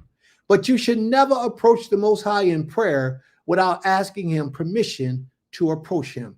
Who are you? Who are you, or who do you think you are? The Most High is 1,000,000 times greater than any judge or any magistrate in this human form. He's 1,000,000 times greater, but you can't approach the judge and just start having conversation with the judge in the courtroom because you feel like talking. They will lock you up, put you out, shut you down. They won't let you approach unto Him. So if the Most High is 1,000,000 times greater, what makes you think that you can approach the Most High in any way you want? You know why? Because that's what church teaches you. They have captivated our minds, and they taught us that we can go to the Father any way we want, and we can't. There are men who approach the Most High in unclean conditions, and He zapped them out, took their lives. They took it upon themselves to just go to Him and start that prayer or that process of servitude to Him. He killed them. And I'm telling you right now, we are all perpetually unclean. Don't think that any of us are clean living here in this land, because this land is perpetually unclean. You follow me? So therefore, what we need to do is always ask the Most High for permission to approach His throne and stop taking it upon ourselves in our arrogant mind, because we learn how to pray from the European man teaching us. Our oppressors taught us our servitude to the Most High. And that's not how the anointed ones of the Most High approached Him. They understood. If they was unclean, if they was because of nida, then they didn't approach the Most High until they became clean. If they was unclean because they laid down with their wife and they ejaculated, semen came out of their bodies, they knew they were unclean, and they wouldn't approach the Most High. The word for unclean is tamah. They knew they was tamah. They knew they were tamah, tameh, however you choose to pronounce it. That's what the word is. They knew they were tamah. So they knew they couldn't approach the Most High when they were unclean. They had to go through a cleansing process. If a woman is on her menstrual cycle, she is tamah. She's unclean. She cannot approach the Most High on her menstrual cycle. If a man has a venereal disease, or if a woman has a venereal disease, they are tamah. They are unclean. And there's a lot of us who have herpes and might be having an outbreak. A sore on your lip is a herpes outbreak. You are unclean. You're not supposed to approach the Most High if you got herpes and is active in your body. If it's dormant, that's one thing. But if it's active and you know it's inflamed or is however it is exposed, you're not supposed to approach the Most High. If you have any venereal disease with a running issue where an issue is coming out of your follicle or your vagina, you are unclean and you should not approach the Most High. So you just take that time to separate from the Most High during that time. But what I would do if I was in that condition, 5 o'clock in the morning, 2 o'clock in the afternoon, and before I go to bed, I would stand up and say, Toda Abi, I'll do something like that, and then go ahead back to whatever I was doing, just to let the Most High, let Him know that I'm mindful of Him, that He is in my mind, even though I'm unclean, and I cannot approach in a ritual prayer. I still take the time out and say, Toda, Creator. Thank you, Creator, is what Toda mean. Thank you, Abi. Thank you, Father. Just to let the Father know that He's important to me and that I'm thinking of Him, and it is my desires to present myself before Him. Too many of us, when we make prayer to the Creator, we come to Him in an unclean condition, demanding blessings, demanding Him to hear us, demanding Him to adhere to our prayers and our requests. But you can't do that. That's not how the Most High operates. So now that you know, I would like to hear a whole lot of people. Creator, we ask for permission to approach your throne, because now you know. And if you don't do it after you'd already been taught it and understood it, then you're just one of those rebellious ones who choose to have controversy with righteous teachings. This is not nothing of my own. This is what the Creator has put in place. We're not to approach him in an unclean condition. Look how he has established. We're going to start at verse 10. Exodus chapter 19, verse 10. And the Most High said unto Moshe, go to the people and consecrate them tomorrow and today, and let them wash their garments and be ready for the third day. For on the third day, Yod-Heh-Wah-Heh will come down on Mount Sinai in the sight of the people, and you shall set limits for the people all around. So they just said that the Most High will come in the presence of the people. When you go into the presence of the Most High, every time you lay on the floor, on the ground, on your knees, or stand before the Most High, and you making tefillah, tefillah or tipilau is prayer. It's the Hebrew word for prayer. And whenever you do this and you're making tefillah, you are actually going in the presence of the Most High. No matter where you are, your physical body is one thing, but your spiritual essence, your soul, that part that is truly you, is standing in the presence of the King of Glory. And you have to understand that. You're standing in the presence of the King of Glory. And in that presence, you want to be as clean of a state as you can possibly be in. Therefore, you ask him for permission. Because we all live in an unclean place, in an unclean environment.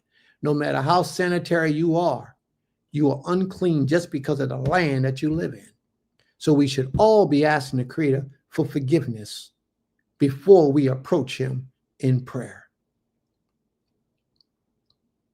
You should set limits around for the people, saying, take care not to go up into the mountain or touch the edge of it. For whosoever touches the mountain should be put to death. They should be put to death. Moot. They should die. Moot.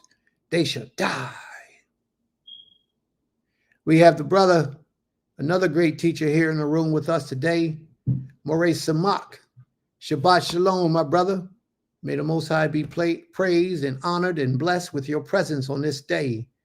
Moreh Samak, who's here with us today, acknowledge you today, my brother. May the Most High be with you. Whoever touches the mountain shall be put to death. Now, this person that touched the mountain, you can't touch that person. You had to shoot him through with an arrow or some type of way, or hit him with rocks. You had to kill him, but you couldn't touch them because the mountain was illuminated. It was sacred ground. No hand shall touch him, but he shall be stoned or shot through. Whether beast or man, he shall not live. When the trumpet sounds a long blast, they shall come up to the mountain. So Moshe went down from the mountain to the people and consecrated the people. He set the people apart. He cleansed the people. He went through a ritual purification and purified the people of the Most High. The men had to stay away from their women so that the talmud that was upon the wife did not come upon him, which would make him ritually unclean. He washed their garments. Moshe went down from the mountain to the people and consecrated the people, and they washed their garments. And he said to the people, be ready for the third day. Do not go near a woman. Don't go near your Isha. Okay? Do not go near your woman. Why? Because you're about to approach the Most High. She may become Nida at any moment. That's why a woman could never be a priest to the Creator. A woman can never be a priest to the Most High because at any moment she could become unclean. On the morning of the third day, now I need y'all to pay close attention because we get ready to get into the bulk of this lesson. It's getting ready to hit ya. On the morning of the third day, there was thunder. What is thunder?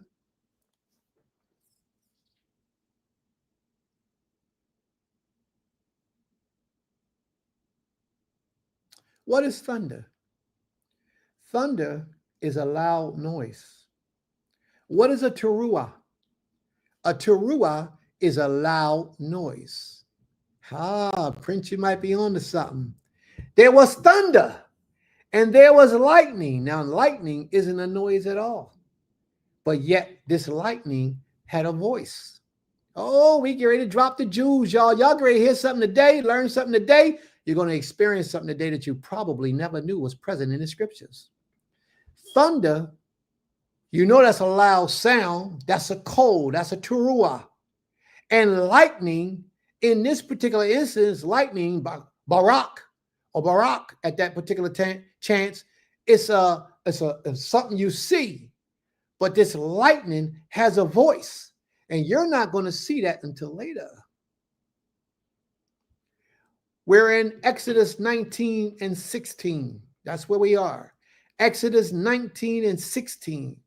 And a thick cloud on the mountain and a very loud trumpet blast. The trumpet is shofar. A very loud shofar blast. There are several different words that's used for shofar. A trumpet. Shofar is one of them.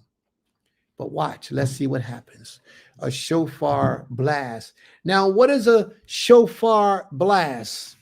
Now, I want to point out something before I even move any further. But what is a shofar blast but a loud noise? A shofar blast shows you how loud it's blowing. But I want to point out something because there's something very important here that you have to pay attention to.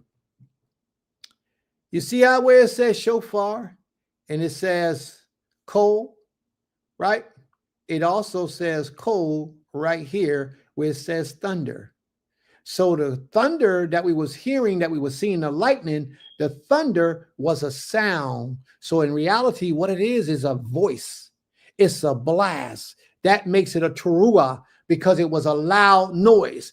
The thunder had a loud noise and the shofar had a loud noise. It is translated as a voice. Why was it translated as a voice? We're going to get into that and we're going to explain it to you. We're going to break it down and you're going to be like, damn, I've been in this life all this time. And Prince, do you know I didn't know that? I keep knocking my stuff down because y'all got me excited over here. I love to teach this word, man. This word is something.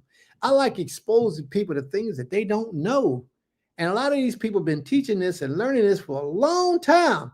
And some of the things that I teach and bring forward, they be like, damn, I never knew that. You ain't supposed to know. Because if you knew everything, then that's the reason why we don't need to be here.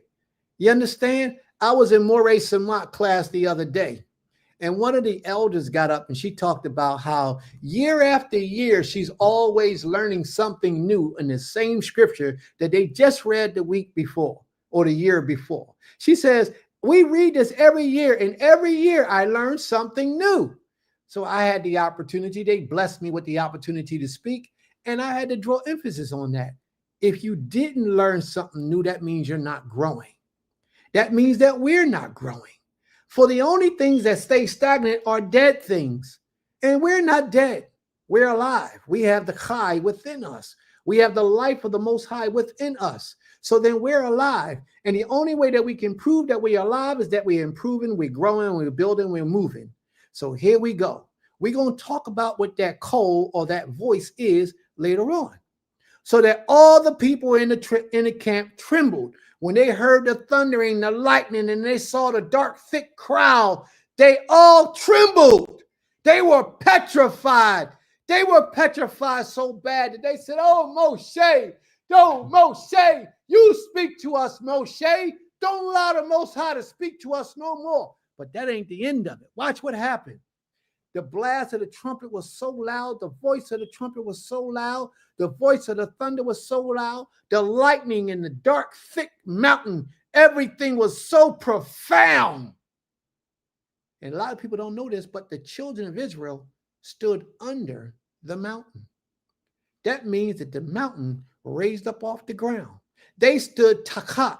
They stood takat. Takat means under the mountain. The mountain raised up off the ground. Oh, the Most High is awesome. And this ain't my opinion. We're going to read all this in the scriptures. Things you never knew. We're bringing it out today.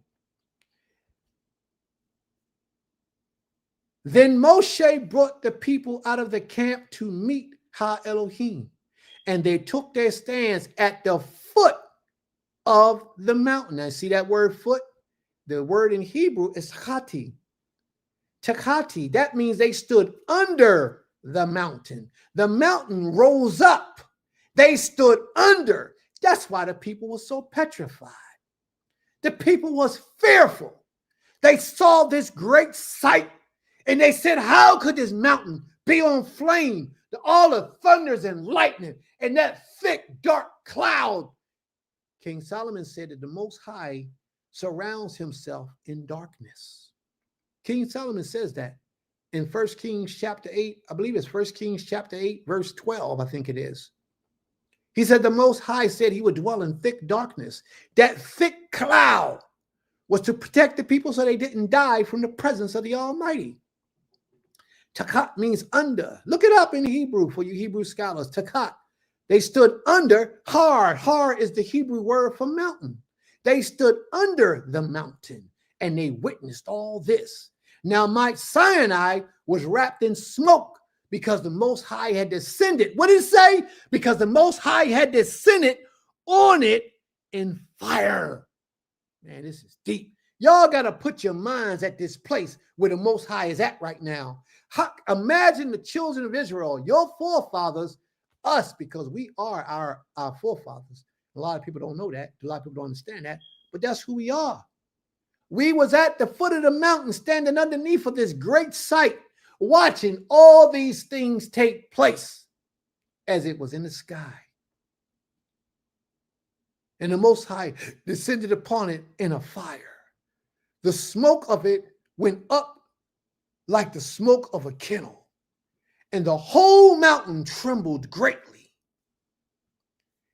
And as the sound of the trumpet, the what of the trumpet? The sound, the voice. Call means voice in Hebrew. Call. It means voice in Hebrew. So you got the sound of the trumpet, you got the sound of the thunder. Two sounds taking place. And the sound of the trumpet grew louder. Kazakh, strength. It gotten stronger. Kazakh is stronger. They pronounce it as longer, louder. It got louder and louder. More Kazakh, more Kazakh. It got stronger and stronger. The sound of the trumpet got stronger and stronger. Well, wait a minute. Is that a teruah? That is absolutely a teruah. What is a teruah? A teruah is a great noise, a great sound, a great shout. What is a teruah? The sound of a trumpet. This is the greatest sound of any trumpet that has ever blown in Israel's ears, ever throughout history. Now, I want to let you know something, because we at that point of the lesson. Yom Teruach. What day will we keep in remembrance and worth celebrating greater than this day right here, when the Most High's presence was before all the people, and all the people heard the voice, the call of the thunder and the lightning and the trumpet. They heard it as they stood up underneath of a mountain.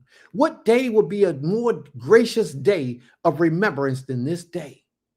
In my opinion, that's why we keep Yom Teruach. Because think about it. This whole event that the Most High is doing right now is preparing the people to receive something. What is he preparing them to receive? The mountain, the fire, the darkness, the mountain raising, and all those things is to prepare the people. He said, consecrate the people. That means prepare yourselves. He's preparing the people to witness something.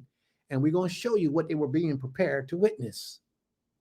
Just like on Yom Teruach, the beginning of this month, the most declarated month of the year, with the most holy days, Yom Teruach was first to call the people in assembly to gather them together because I'm about to do something. What did he do? He brought us the Day of Atonement.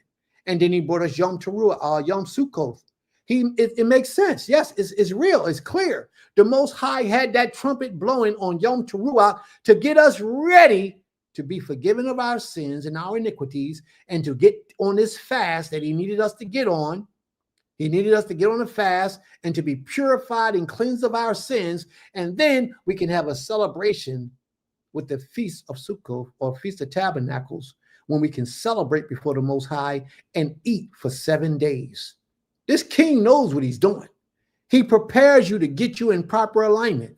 But now, this time right here was not Yom Teruach as we keep it. This was in my opinion, the original Yom Teruach. Let's watch this. Let's watch this, family. I'm gonna start back at verse 19 because I ain't dropped the real bomb yet. The real bomb get ready to come in a minute. And as the sound of the trumpet, the voice of the trumpet grew louder, louder, stronger and stronger. Moshe spoke, and Elohim answered him in thunder. Y'all hear that? Ha Elohim, he answered him in thunder. Now, we standing at the foot of the mountain. We're witnessing all this great noise, this great eruption, and all this stuff is going on around us. Now watch this, family. All the nations of the world that was out there all around us that wasn't of us, all they saw, all they heard, all they witnessed was the noise, the thunder, the lightning, the earthquaking. That's all they got to witness. That's all they heard. That's all they understood. Nothing else. That's all they got to witness. That's it. Nothing else. They got to witness the sound of the trumpets. They got to witness the earth shaking. They probably saw the mountain picking up, the dark clouds. They were petrified all around us. But you know what we heard? We heard a voice. We heard a voice.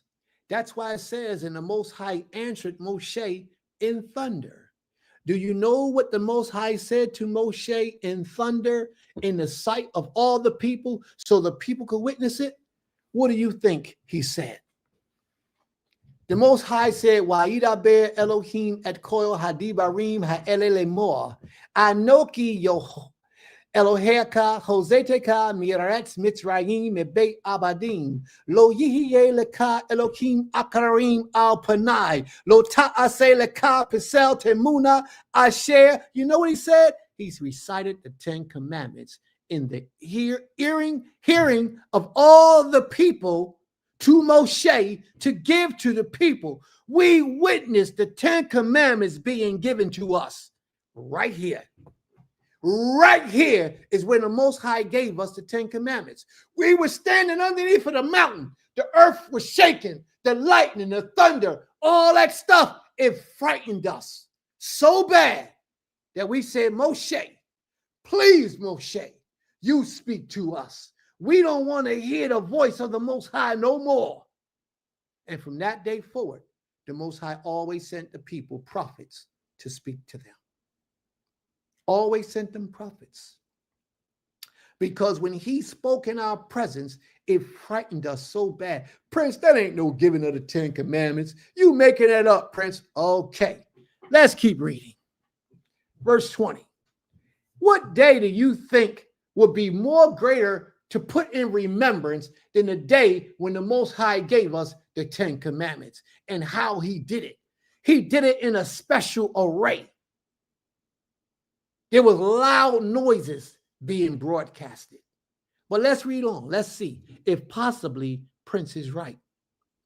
The Most High came down on Mount Sinai to the top of the mountain. And Yohei called Moshe to the top of the mountain, and Moshe went up. And the Most High said to Moshe, go down and warn the people lest they break through to Yohei to look, and many of them perish. And let the priests who come near to Yohei consecrate themselves, lest Yohei break out against them. And Moshe said to the Most High, the people cannot come up to the Mount Sinai, for you yourself warned us, saying, set limits around the mountain and consecrate it. And what did the Most High say? And the Creator said unto him, go down and come up, bring Aharon with you, but do not let the priests and the people break through to come up unto Yod-Heh-Wah-Heh, lest he break out against them. So Moshe went down to the people and he told them. Now that's the end of 19. Moshe went down to the mountain. But what was the words that the Most High said through that lightning and thunder and earthquake and the trumpet blast to all the other nations? It wasn't nothing but that lightning, thunder, trumpet blast, and shaking and all that stuff to the surrounding nations. But to the children of Israel, we were being given the 10 commandments. And that's why the 10 commandments come right in sequence after the 19th chapter, because this is where we receive the 10 commandments. This is what the Most High was saying. He says, and Ha Elohim spake all these words, saying, I am Yod-Heh-Wah-Heh, your Elohim, who brought you out of the land of Egypt, out of the house of slavery. You shall have no other gods before me. There shall be no power, no Jesus, no Allah, no Buddha, no Yeshua, no Yeshua, no nothing, no Hashia, no nothing before me. You shall have no power that you serve and make him equal to me. If you're a brother or a sister that you pray and you pray in the name of Yeshua or Yahweh and you pray in his name to the Most High, you're making him equal to the Most High. You cannot do these things. Don't let Christianity fool you. When you separate from Christianity, well, give them their deity back. It's going to be hard because he's been embedded in our minds for so many years. But separate yourself from that idolatry, because that's what it is. The Most High is one. Shema Yisrael, Yotzei Eloheinu, Yotzei Echad. The Most High is one power, not two, not three. He's one. And he gets upset when you try to share his glory with another. He says, thou shalt not make for yourselves any carved images or any likeness of anything that is in the heavens above, or that is in the earth beneath, or that is in the water. Now watch this word, y'all. Watch this word. It don't say it, but I thought it was going to say takat, because takat means under. That is under the earth. For ye should not bow down yourselves to them, nor serve them. For I, the Most High, your Elohim, I am a jealous Elohim, and I visit the iniquities of the fathers upon the children to the third and fourth generations. What does that mean? I'm about to drop another jewel, family. Watch this. Anybody that's been with me for a long time, they already know what I'm about to say. But we got a lot of new people that don't know the teachings of the Most High as well as they think they do. The Most High says that he will visit the iniquities of the fathers on the children to the third and fourth generation, to those who hate him. What does that mean? You might think that it means that he's going to curse your life for 3 or 4 generations if you hate the Most High. That's absolutely what it means. But it goes a lot deeper than just that. A man right here who's a child molester, who's an adulterer, who's a habitual liar, has a son. But yet this man has embraced these practices in his life, all these sins he embraced in his life. His son will inherit some of those same habits that his father had. He may not inherit all of them, or he may inherit all of them, but he may not. When the Most High says he's visiting the iniquities upon the fathers, upon the children to the third or fourth generation, this is what the Father is explaining to us. But many of us cannot see this. That father who had a son, his bad habits, even though he don't teach him to his son, he don't even have to know who his father is. Those bad habits, he will have some of those bad habits, if not all of those bad habits. And if he doesn't eradicate those bad habits out of his life, he will pass some of those habits or all of those habits down to his seed after him. And so on and so on and so on until somebody wake up and say, I got to stop doing this. This is wickedness. That's what the Father means by he will pass down unto the third and fourth generations because of the iniquities of the father from the beginning generation. The Most High is not playing. This king is real. Why do you think a lot of us can't break the yoke of Christianity? We can't break that yoke because it's embedded in us. Our fathers did it. Our fathers' fathers did it. And we refuse to deny Yahushua or Jesus any part of us. We refuse to let it go. Therefore, we shall continue, and our children will most likely continue in that foolishness, meaning that we are committing abominations before the Creator, unbeknownst to us. And you could be as righteous as you want to be. But when you hold on to idolatry, the Father will not let that go unchallenged and unjust. He won't. He will deal with that issue. You will have to stand accountable. If you don't, your child and your child don't, your child and your child don't, your child don't. I'm saying in this life, because in an afterlife, you will definitely pay for the idolatries that you have committed today, knowing better. When you leave the church, give the church back their deity and keep it moving. Let's read on. Let's get back. Visiting the iniquities of the fathers on the children to the third and fourth generation of those that hate me, but showing steadfast love to thousands of those who love me and keep my commandments. The Creator shall bless you. He shall bless your children. He shall bless your children's children for all those who love him and keep his commandments. That's just how the Most High operates. It says, you shall not take the name of your power, the Most High, your Elohim, in vain. For the Most High will not hold him guiltless who taketh his name in vain. What does that mean? That means you can't swear in the name of the Most High and then do opposite of what you swore you would or would not do. That means you stand on the principles that you honor the Most High. One of my Nashim the other day said to me, swear to the Creator, you're going to do this. Why do I have to swear to you? If I haven't shown you that I'm a man of the Most High by now, then I can never show you by swearing. I have to be a living example of a righteous man 24 hours, 7 days a week, 365 days a year. Everything that I do must exemplify righteousness. Everything. Why? Because the Creator has entrusted me with a job and a responsibility to lead, to govern, and inspire his people. Therefore, my whole life is dedicated to righteousness. My entire life. You come in my circle, you will see things that you can and cannot do that you ordinarily did and thought it was okay. One thing is like eating chicken. Chicken is unclean. Check it out. Look it up. Don't let them tell you the first thing that they show you. Do your research. Look deep. Chicken, turkey, all in files. They are unclean, but they feed it to us as a delicacy. And our people gobble it up.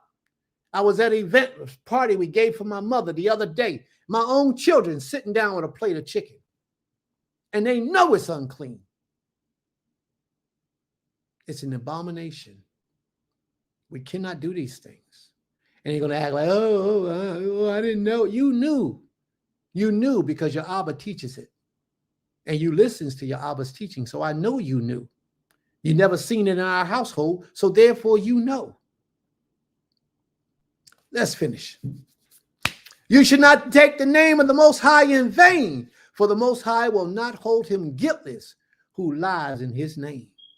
Then it says, remember the Shabbat day. Now, I want y'all to know that all these things that I'm reading right now is what the children of Israel standing at the foot of the mountain, underneath of the mountain, heard coming from those loud trumpet blasts. It was a loud voice. That's why it says the coal of the trumpet, the coal of the shofar, the coal of the thunder. The thunder and the lightning all had a voice. Even the lightning had a voice. Now, when did lightning is a flash of light. When does it make a sound? It doesn't. You hear thunder a little while later, but this lightning and the thunder had a coal, had a voice. Watch this. Remember the Shabbat day. All of this is being told to us in our ears so that we can never say we did not hear it, Creator. We was only told by somebody else teaching. No, you heard. All this is being said in the ears of the children of Israel. Now you tell me another day worthy of more honor and respect than the day that the children of Israel received the 10 commandments at the foot of the mountain. When Yom Teruach can say, keep the day of the Yom Teruach, that's what it's all about. This day right here. But the seventh day, wait a minute, you're moving too fast, Prince. Remember HaShabbat day, to keep it holy. 6 days you shall labor and do all your work. But the seventh day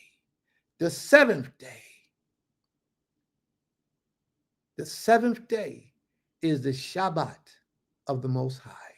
Now remember, we only have 2 days through the Hebrew calendar that are Shabbat Shabbaton. Shabbat Shabbaton means absolutely no work. Shabbat Shabbaton. And that is the weekly Shabbat and the Day of Atonement. When you look through the book of Leviticus, the 23rd chapter, and you look for the weekly Shabbat, it'll say a Shabbat Shabbaton.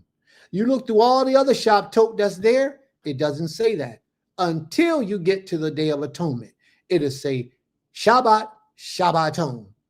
The Day of Atonement and the weekly Shabbat are separated from all other Shabbatot because they are sacred holy days above the rest of the Shabbats. Okay? But the 7th day is a Shabbat Shabbaton to the Most High your Elohim.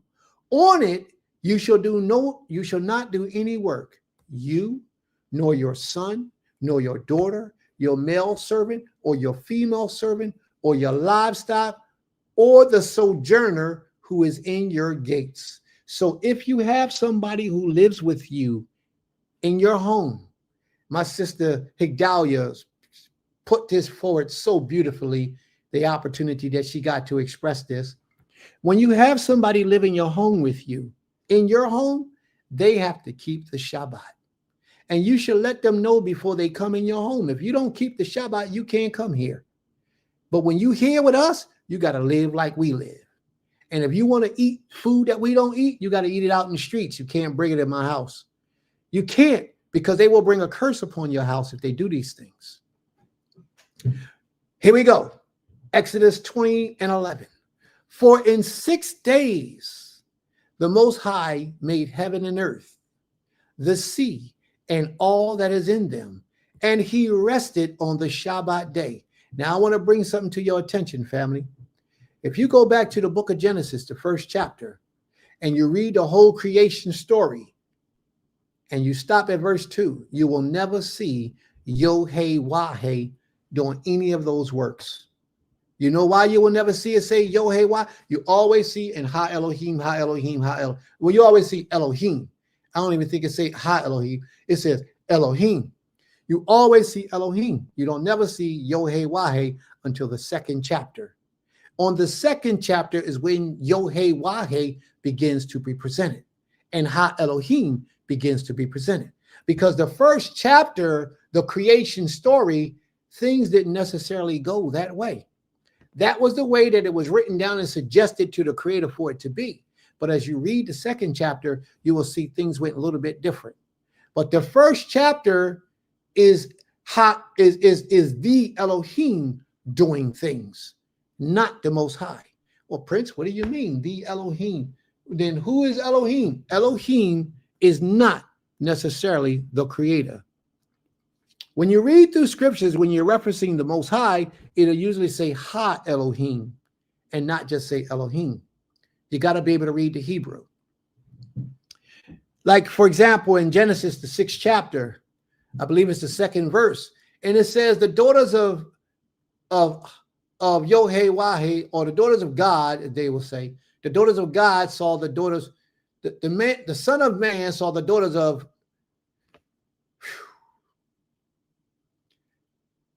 let me go there so I can read it exactly, because I don't want to mess you up. Give me a second, let me pull it up. And I want to read it verbatim for just what it says. Genesis chapter 6, all right, verse 2. And it says that the sons of Elohim saw the daughters of men, that they were fair, and they took wives of all whom they chose. So the sons of Elohim, it doesn't say the sons of Elohim as if it's any Elohim. It actually says the sons of Ha Elohim. Ha Elohim means the Elohim. The Elohim separates the Most High from any other Elohim that you could ever imagine. You know, a deity is called Elohim. The powers in the heavens are called Elohim, while the children of Israel are called Elohim. We are Elohim, but we are the children of the Most High. Therefore, that gives us a right to be called a Elohim. You follow me? But when you're separating the powers in heaven and you use the word Elohim, you should always use the word Ha Elohim, because the Most High is the Most High alone. He is the Elohim. There is no power other than him. You see, everybody else is a derivative from his power, might, and strength and intelligence. Please understand that and take that note to mind, because this is true. For in 6 days, the Most High made heaven and earth, the sea, and all that is in them, and he rested on the 7th day. Therefore, Yod-Heh-Wah-Heh blessed the 7th day and made it holy. And you find all that in the 2nd chapter. Then he says, Kabe et abika, we et imika, lima'on yareh kun yameaka, al ha'adoma, Yod-Heh-Wah-Heh ha'elika, notain lak. He says, honor your father and your mother, that your days may be long upon the land that the Most High, your Elohim, gave you. Honor your mother and your father, so that your days on the land will be pleasant. It says, Ler Terzak, you shall not murder. It doesn't say you should not kill. It says you shall not murder. And murder is different from kill. Kill means to take the life of something. Murder means you should not take its life unjustifiably. You understand? No matter what it is, a man, an animal, whatever it is, you shall not murder it. So don't let the word kill deceive you. You have to look at the Ivrit, Ler Terzak. Ratzak is there, but you, the word you in Hebrew is the tet, the prefix tet, which means you. Ratzak, Terzak is the word. You shall not murder. You shall not commit adultery. Na'af. Tanaf is the word. You shall not commit adultery. You shall not steal. You shall not bear false witness against your neighbor. You shall not covet your neighbor's house. You shall not covet your neighbor's wife, or his male servant, or his female servant, or his ox, or his donkey, or anything that is your neighbor's. And then he went silent. He shut up. And when he shut up, all the people witnessed what was taking place. And I want you to see what the people had to say about all that they heard. Now, when all the people saw the thundering, you could see thunder, right? But when did the thunder begin to have a voice? You see, I got thunder highlighted, and that word call is there. And when the people perceived the thundering and the flashes of the lightning and the sound, the call again, the sound of the trumpets and the mountains spoken, we still talking about the same thing. The people were afraid and they trembled. Since when did thunder have a voice? When did thunder start speaking? The whole parallel to this is that the nations outside of us, all they heard was the lightning, the thundering, the shaking, and all that rumbling. That's all they heard. That frightened them. But the children of Israel heard the words of the Most High as he delivered the 10 Commandments to us. What a day worth remembering. The day of Yom Teruach. In Etanim, the month of Etanim, on the first day of the 7th month. And the flashes and lightning and the sound of the trumpet and the mountain smoking. The people were afraid and trembling, and they stood off afar. They backed up. They started backing up. They were afraid. And they said to Moshe, you speak to us, Moshe, and we will listen. But do not let Ha Elohim speak unto us, lest we die. He put the fear of God in them. You understand what I'm saying? The Most High achieved his goal to cause the people to hear his voice, to let them know that he chose Moshe to be his representative. So therefore, they confirmed that the Most High was successful when they said, Moshe, we choose to hear you. We don't want to hear the voice of the Most High anymore unless we die. Moshe said to the people, do not fear, for Ha Elohim has come to test you, that you learn to fear or learn the fear of him. You learn the fear of him. And that it may be before you, that you may not sin. The people stood afar off, while Moshe drew near to the thick darkness where Ha Elohim was. And the Most High said to Moshe further, thus you shall say to the people of Israel. Now listen to this, family, because if you didn't understand or didn't accept what Prince said, let's hear what the Most High has to say. Thus you shall say to the people of Israel, you have seen for yourselves that I have talked with you from heaven. So if you deny what I said in my understanding of this, then listen to what the Most High's own words were. You have seen for yourselves that I have talked with you from Hashemayim. The Most High has spoken to us. How many times you read these chapters, family, and never knew what was being said to you? You never knew that Yom Teruach was being pronounced on that day, and that this voice, the lightning, the thunder, and the earthquake, and all that shaking was so that the Most High will reveal the 10 Commandments to Moshe and to the people. He revealed it to the people in the presence of Moshe, or he revealed it to Moshe in the presence of the people, so they heard exactly what the Most High said. You have seen for yourselves that I have talked with you from heaven. Now watch this part, because this is going to talk about us today.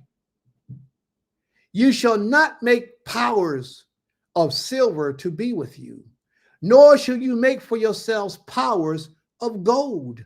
An altar of earth shall you make for me, and sacrifice on it burnt offerings and your peace offerings, your sheep and your oxen. In every place, goes to my sister's question earlier today. In every place where I cause my name to be remembered, I will come to you and bless you. If you make me an altar of stone, you should not build it of hewn stone. For if you wield your tool on it, you will profane it. You can't do that. And you shall not go up by steps to my altar, that your nakedness may be exposed on it. And then we go into Exodus, the 21st chapter. Exodus 21 talks about a completely different subject. So we are done here with this portion. May the Most High be praised. Toda Rabbah. All right, family, let's go. Are there any questions? Let's see. Are there any questions? Are there any questions? Are you all still there? Or am I talking to myself? Or did I get disconnected? Because ain't nobody seemed to be more excited than I am. Why? Whew. Feeling like I'm standing there with this very moment. Powerful lesson. Bring it full circle upon our faces. May the Most High be praised. Toda Rabbah. Shabbat Shalom, family. Yom Teruach Tov. May the Most High be praised. Most High answered Moshe by a voice. That's right. Get right within mentally, physically, spiritually, emotionally. This is when we cry out for his mercy, because the 8 days is between can be our most precious time upon the earth. May the Most High be praised. Toda Rabbah. Talk to me, family. Talk to me. I'm taking it all in. It's a lot to take in. And what you probably have to do is go and rewatch the video over and over and over so that you can fully take in this knowledge. Because this is deep. It's a lot of stuff, man. And you ain't going to get it in one sitting. You're going to have to take notes. You're going to have to go research and study and check out what I said. But everything that I said is simple.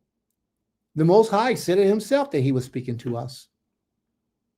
Well, where was he speaking? And that's where he was speaking.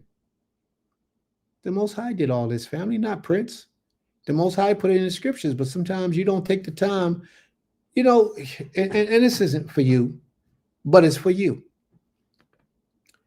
The leaders, the spiritual leaders of the Most High, people bringing the word of the Most High, should be a man who constantly prays, who constantly fasts, who constantly meditates on righteousness and the word of the Most High.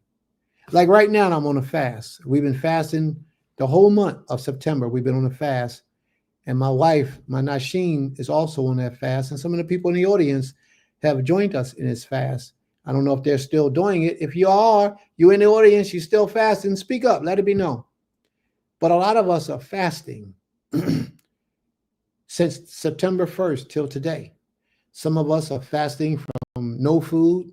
Some of us are only eating certain types of foods. Some of us are only drinking certain things. You know, some of us only drinking water. We all chose a different type of fast. But the simple fact that we're fasting is what's most important, to give the Creator back his glory. This is over and beyond the fast that we have to do on the Day of Atonement. If you have a spiritual leader and he stands before the Most Highest people and you don't see him fasting, and this is not something that he does 2, 3, 4, 5 times a year, or at least 2 or 3 times a year. If this is, and I ain't talking about on the Day of Atonement, and I'm talking about sometimes the last fast I did before this was for 14 days with no food, no water, no nothing. For 14 days that I fasted, no food, no water, no nothing, for 14 days straight. And it hurt. And that was just sometime early in 2024 or 23. I'm not even sure. But it hurts. But these fasts are constantly. We at Temple Kifarim, we fast every week. Every Wednesday from Tuesday night at 12 o'clock to Wednesday night at 6 o'clock. We don't eat or drink. Some of us drink, but most of us don't eat or drink. We fast. We take it to the head just to dedicate something back to the Creator that he didn't request from us, to give him a little extra because he does so much for us. It's our way of saying thank you to the Creator. You know how your parents take care of you and they never ask you to say thank you to them? Well, that's how the Most High is. He does so much for us in our lives, but we never sit back and say thank you to the Most High. You know, that would be a good thing for us to do. So therefore, we do it. We do it with our fast once a week, every Wednesday, from 12 o'clock Tuesday night at 12 o'clock until 6 o'clock Wednesday night. We don't eat or drink. Some of us don't eat, and some of us only drink. But we fast. And we try not to let our minds get engaged with unrighteous things during that time of our fast. But like I was saying, you should, if you got a spiritual leader, you belong to another congregation or community somewhere, and your spiritual leader never fasts, then you should run from him. You should run from him, because as you read through the scriptures, every man of the Most High did without food for a period of time. Every man of the Most High. Can you explain Yah's name? What do you mean, Sister Rachel? Please ask that of me again, please, in a better way. Put it in different words so I can fully understand what you mean. I don't want to assume that I know and start talking, and that's not what you mean. Okay? So Sister Rachel asked me that in a different way.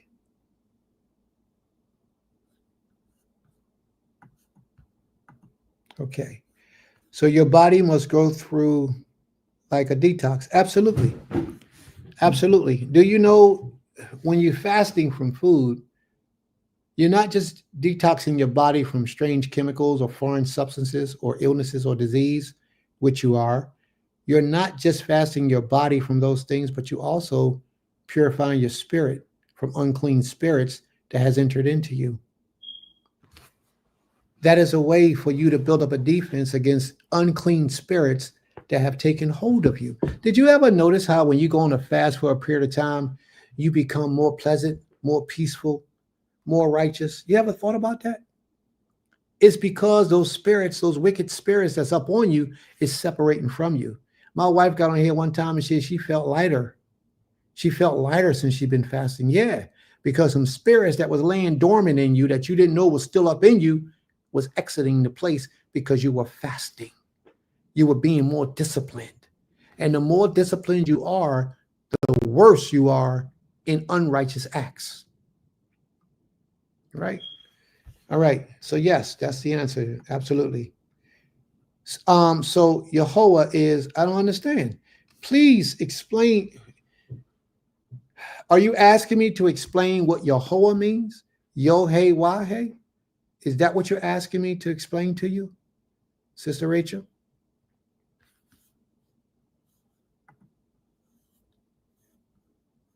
My brother, Melchizedek, Shabbat Shalom to you, my brother.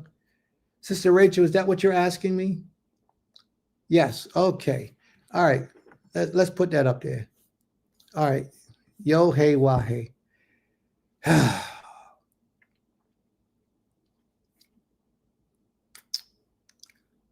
You put the word Yahuwah. I don't know for the life of me why a lot of modern day Israelites use the word Yahuwah. There is no U in Hebrew, so it would never be Yahuwah. How we used to say it is O, Yahweh. That's how we used to say it. Y-A-H-W-A-H or Y-A-H-O-A-H. Now, the kolam in Hebrew that they're using as a U does not have a U sound. It's a wah sound.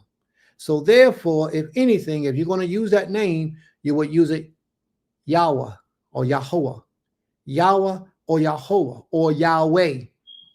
Any of those forms is more appropriate than Yahuwah. There is no U in Hebrew, especially ancient Hebrew. There is no U. So therefore, it can't be Yahuwah. It would have to be either Yahweh, Yahweh, or Yahuwah. One or the other. Yo, hey, wah, hey. It's called a tetragrammaton or tetragrammaton. Yo, hey, wah, hey. Let me see if I can grab it for you in Hebrew and break it down for you in Hebrew, just so that we would understand.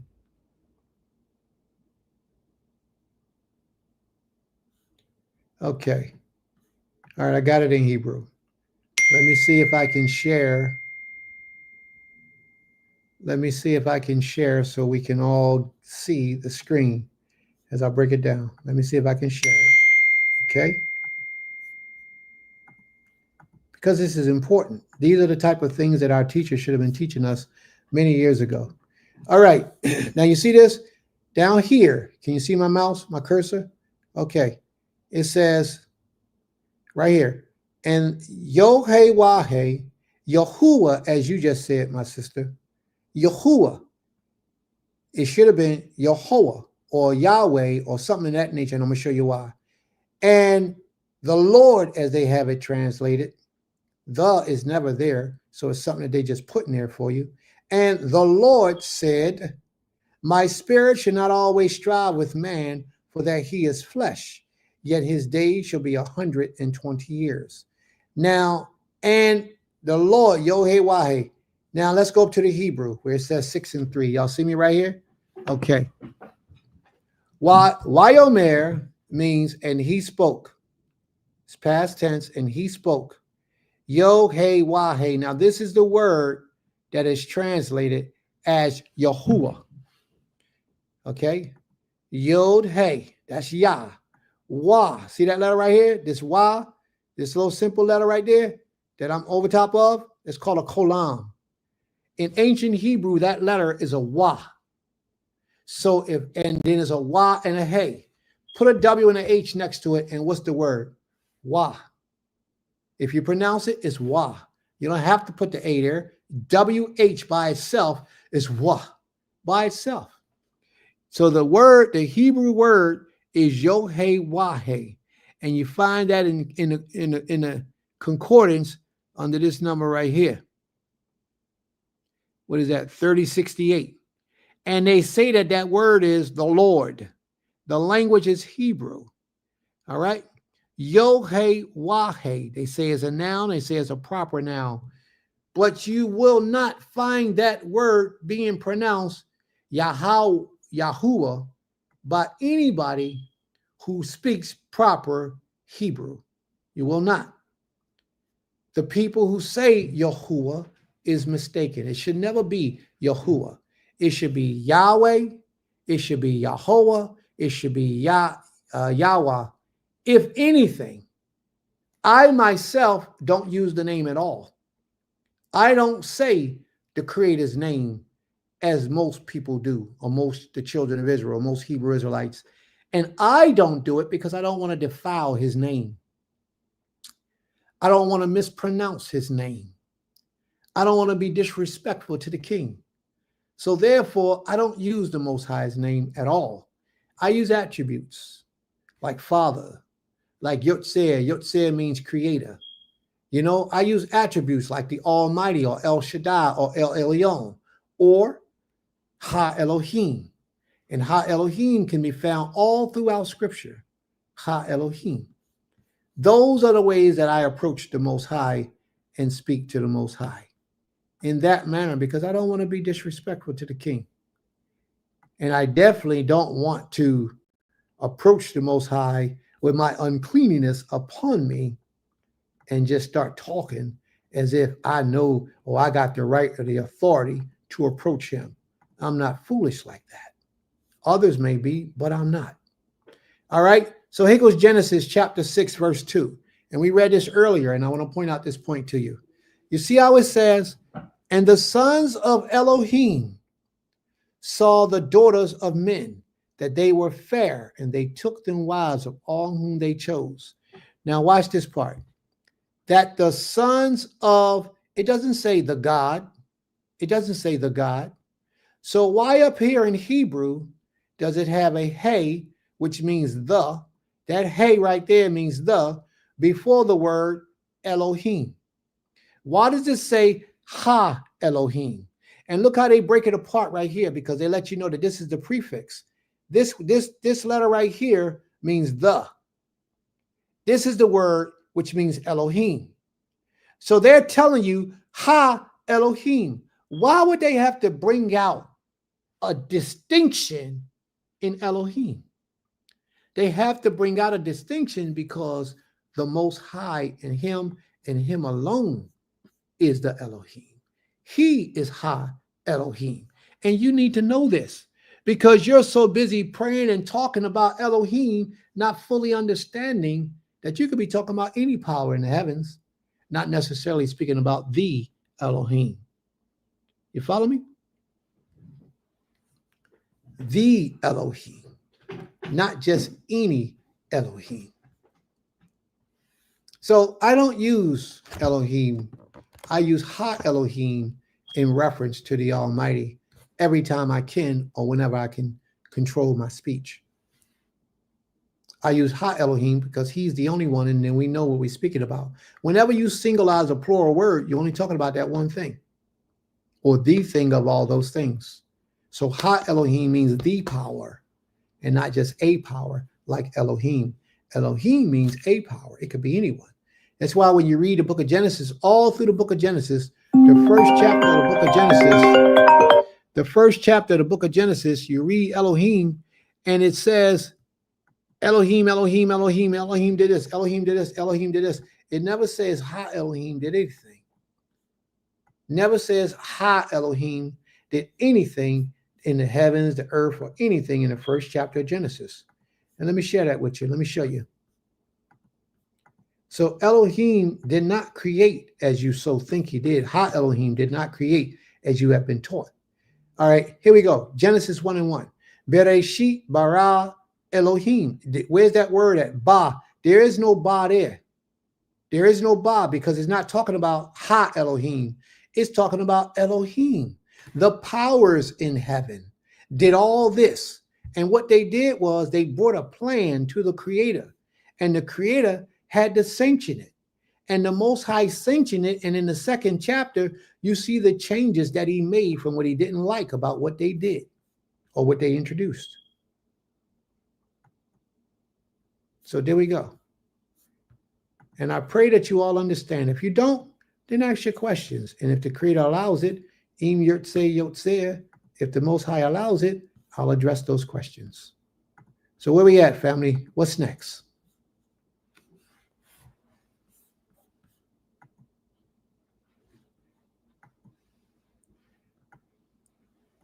Absolutely. May the Most High be praised. Toda Rabbah. Are there any other questions, family? I'm here till y'all say it's time to go. Are there any other questions? Any other comments? Anything? Anyone feel they need to correct me on anything? Something I taught that just wasn't right. Let it be known. so we can address it. Because, you know, Prince don't want to teach anything to the people that's not of the Most High's wills. All right. Shalom, Miss Pekah. Years ago, I was told his name was Yah, but Hoa means ever present. Could you break it down? Okay. All right. That's a good question. That's a good question. Yohe Wahe, the tetragrammaton. It means he will and he will forever be. He was, he will, and he forever be. All in one. Ye, he, yea, future tense, past tense, and present tense is all present in that name. Ye, he means to be. Yo shows the future tense for what shall be. Ye, he, yea, future and past and present tense is all in that name. Yo, hey, wah, hey. It's all there. Hawa, haya, to be. All right, so now here we go.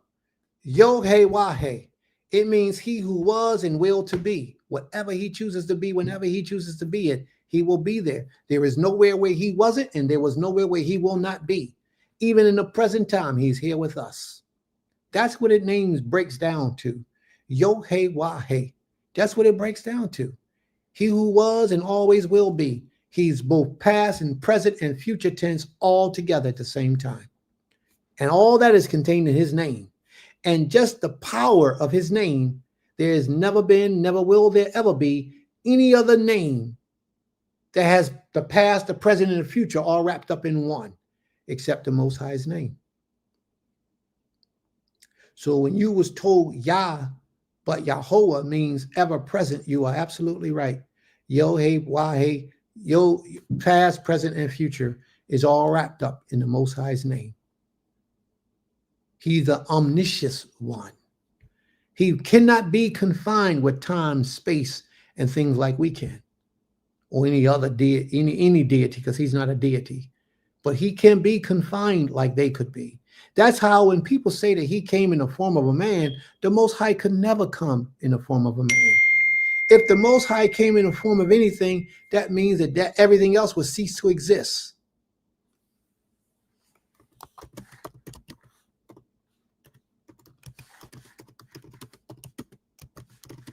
Next question. Or sister, if I haven't answered your question, let me know. If I haven't answered your question. The Most High could never be in the form of a man. He is everything, and everything exists within him. And if you want to come on the screen, I just put the link up in the room where you can go there and get the link. You can hit the link and sign up and come on. Come on around. We would love to have you. May the Most High be praised. Toda Rabbah.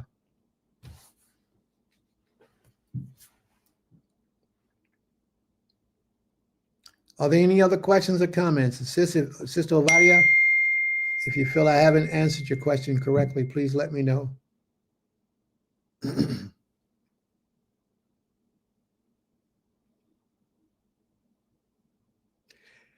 All right, if we don't have any more questions or comments, nobody else is posting anything. How about y'all just tell us what you might have gotten out of the lesson? How was the lesson today?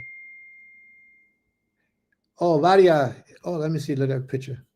I'm sorry. I apologize. If that's a brother, please forgive me. Oh, please forgive me, bro. My apologies, Aking. Please forgive me. Please forgive me. Okay. Are there any other questions or comments, family? And I might be a little off this week because I've been fasting all month. So, you know, my faculties is exhausted. Believe me, I haven't had any food since September 1st. And I'm really feeling it. But it feels good. You know, it's a good feeling. It's a purifying feeling. It's a blessed feeling to know that the Creator will allow you and sustain you so long in this condition. It's a blessing. All right. So if there are no more questions, no more comments, we're going to close it out. We're going to let you all go with 1,600 people. Do we have our likes up, family? Did you all give up some likes? Excuse me. Did you all give up some likes in the room? Did you all like, share, and subscribe to this platform so that when we go live, You will be a part of it? Absolutely, sis. May the Most High be praised. Total Rabbah. I learned that the loud noise bring to our attention the memory of that day of the Most High himself met with us through our forefathers and how insignificant we felt in his presence. Wow. May the Most High be praised. Wow.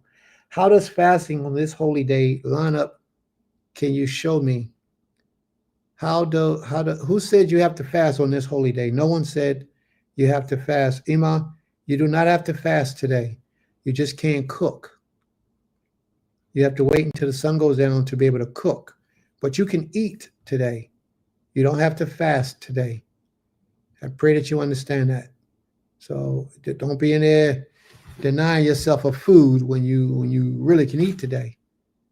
So you can eat. You just can't cook. May the Most High be praised. I hope I answered your question, Ima.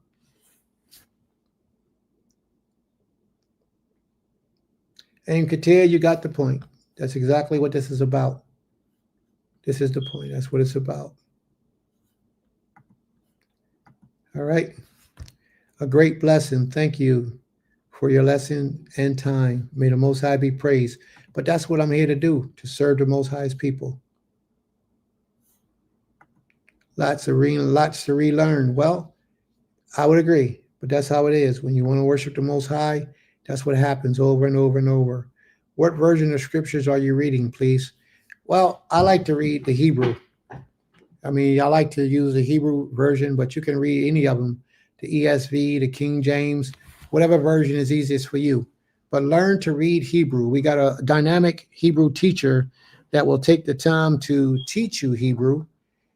His name is Nasik Shema, and he will love to have you all in there to teach you Hebrew so that you can actually read the Hebrew, or at least get up enough skills to be able to direct and navigate through the Hebrew scriptures and a dictionary to learn the meaning and definitions of certain words.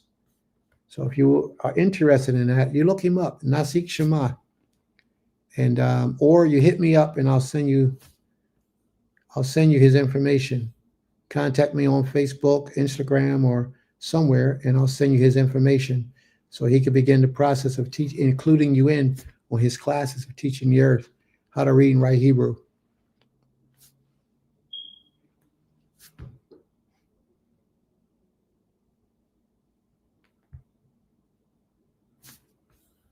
All right, let's see what she's reading. The scripture you brought said, give a food offering. Yes, a food offering. Okay, so let's look at this. If you're giving a food offering, what that got to do with you eating? The food offering has nothing to do with you feasting. If you notice, all the other places said this, you should have a feast before the Most High for X amount of days. All the other places where you see about us eating food, they always said a feast. But in this particular place in Yom Teruach, it only says you should have a food offering to the Most High. That means you should offer something to the Creator, not to yourself. There's a difference. And thank you for asking that question. Yes, but I responded the way I did because a lot of people think that you have to fast today, and you don't have to fast today. There's no fasting required, but you cannot cook on this day. May the Most High be praised. Look at this brother right here, Melchizedek, thanking me for fasting, and this brother fasts like 40-something days. He fasts about 40-something days. Brother Melchizedek, would you like to come on and tell the people how you fasted before the Most High and how long you fasted? I mean, you can come on, I'll send you the link, or you can just go and just type it in the room. But let the people know how your journey was on your fast, because you did like 40-something. If I'm not mistaken, it was 40-something days. It might have been longer than that on a spiritual journey to embark upon the Most High for questions and answers. It might have been longer than that. I'm not even sure. But that brother will do some fasting.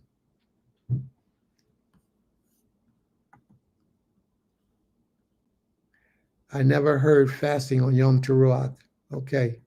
May the Most High be praised. That's good. That's a good thing. That's a good thing. I've heard it. I've heard people fast. I heard people say we could feast. this is a feast day. I heard a lot of things. I heard people say this is not a Shabbat day. I heard a lot of things about today. It is a Shabbat. You cannot work. You cannot cook. You can't do any of those things on this day. The teacher I follow has taught me a lot about Hebrews. May the Most High be praised. That's good. Now you got a new teacher you can follow that'll teach you a lot about you, and not just about Hebrews, but a lot about you and how you should live and how you condition yourself and how you should serve the Most High. Everything about you as an individual, how to discipline yourself, how to grow, how to build, how to be one with nature, how to save money, how to make money, how to whether you want to work for somebody else or you want to work for yourself. Oh, we teach a whole lot of stuff here. That's what we do. And we serious about it. So I'm glad you had a teacher that taught you a lot about Hebrews. That's a good thing, because a lot of people that come into this way of life don't have people who teach them about Hebrews. Well, sis, your husband is Hebrew, correct? I think, if I'm not mistaken, your husband is a Hebrew, right? Sister Rachel, I believe that's what it is.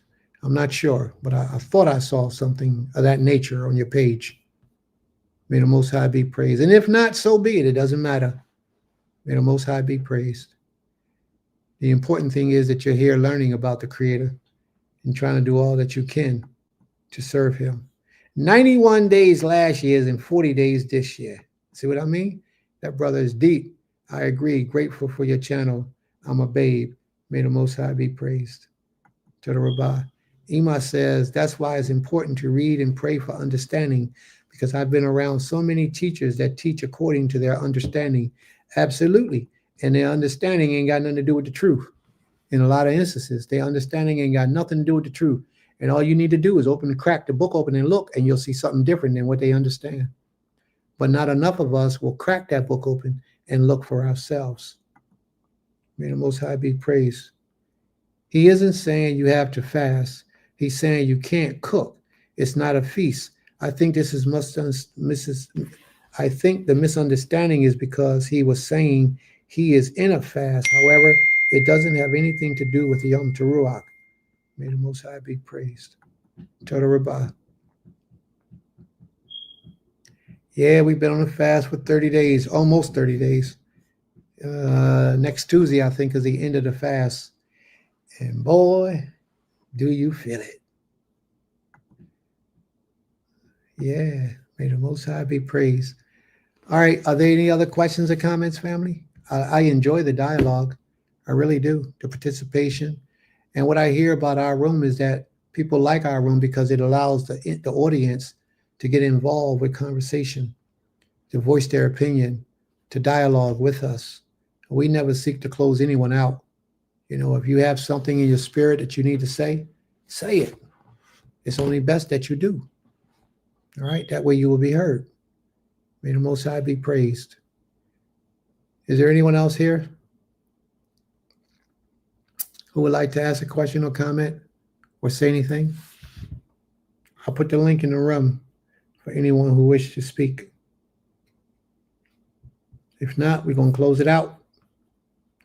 If there's no more questions, are there any further questions? Any further comments? So family, before you leave, what I would ask is that you like and share the page and share it on your page or social media. The next study is Shabbat. This weekly Shabbat at 11 o'clock, we are back here live at 11 o'clock every Shabbat. Im Yirtzeh Yotzeh, be it the will of the Most High. We will be back here on Shabbat, this Shabbat, Saturday at 11 o'clock in the morning. If you go to the page, well, you're on the page right now. So if you subscribe and then you ring the bell, it'll send you a notification every time we go live. And you'll have it in your notifications on YouTube.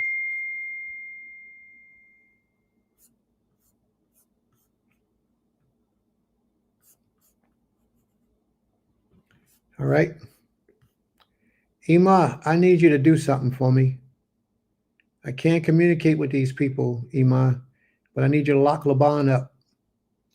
Put Laban on the chain, and I'm going to communicate with the sister and let her know they can't come today. If they're already there, I don't want nobody getting hurt.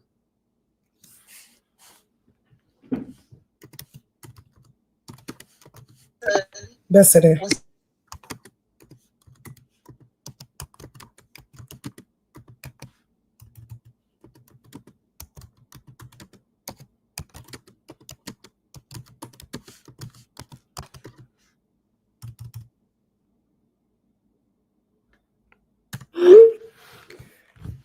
All right, family.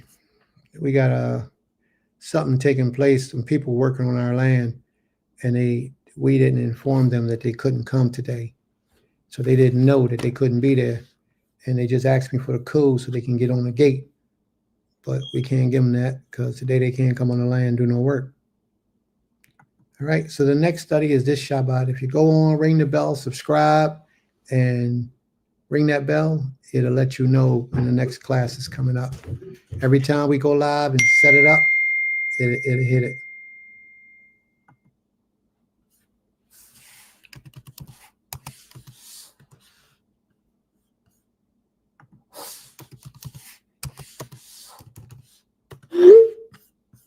All right. Should keep trying to get my attention. Just don't let nobody on there today. All right. Any questions or comments, family? No questions, no comments. So I guess you all understood. All right. So we're going to close it out. Who do I have in here today? Where's my sister Ornette? Sister Ornette, can you make prayer for us today? Sister Ornette, can you close us out in prayer today? Wait till y'all hear Sister Ornette pray. She got a good prayer. She's good. Is my daughter here today? Ezzy, are you available? Sister Ornette, Ezzy, either of you available?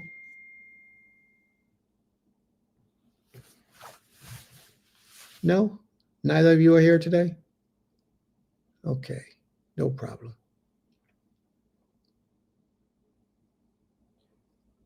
Ain Katir, would you like to close us out in prayer, Ain?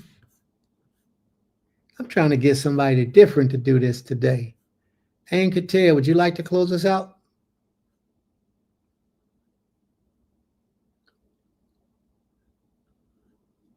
Sister Laurel, would you like to close us out?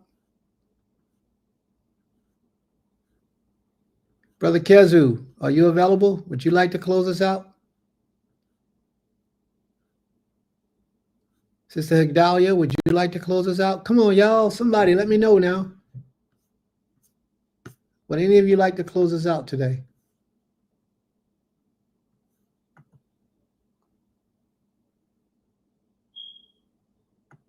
All right.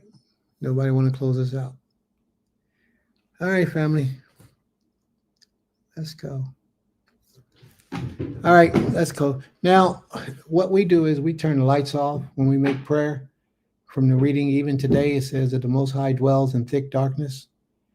And if you're trying to emulate the presence of the Most High when you make prayer of going in his presence, you would be in a dark environment.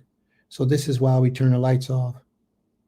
A symbolic gesture to the Creator, trying to emulate his presence.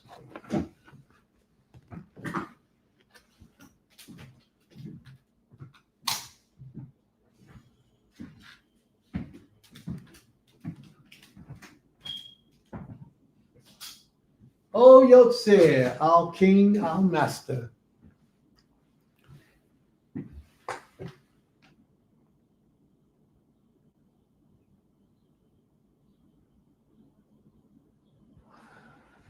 Berokata Abi Eloheinu Melech Haolam.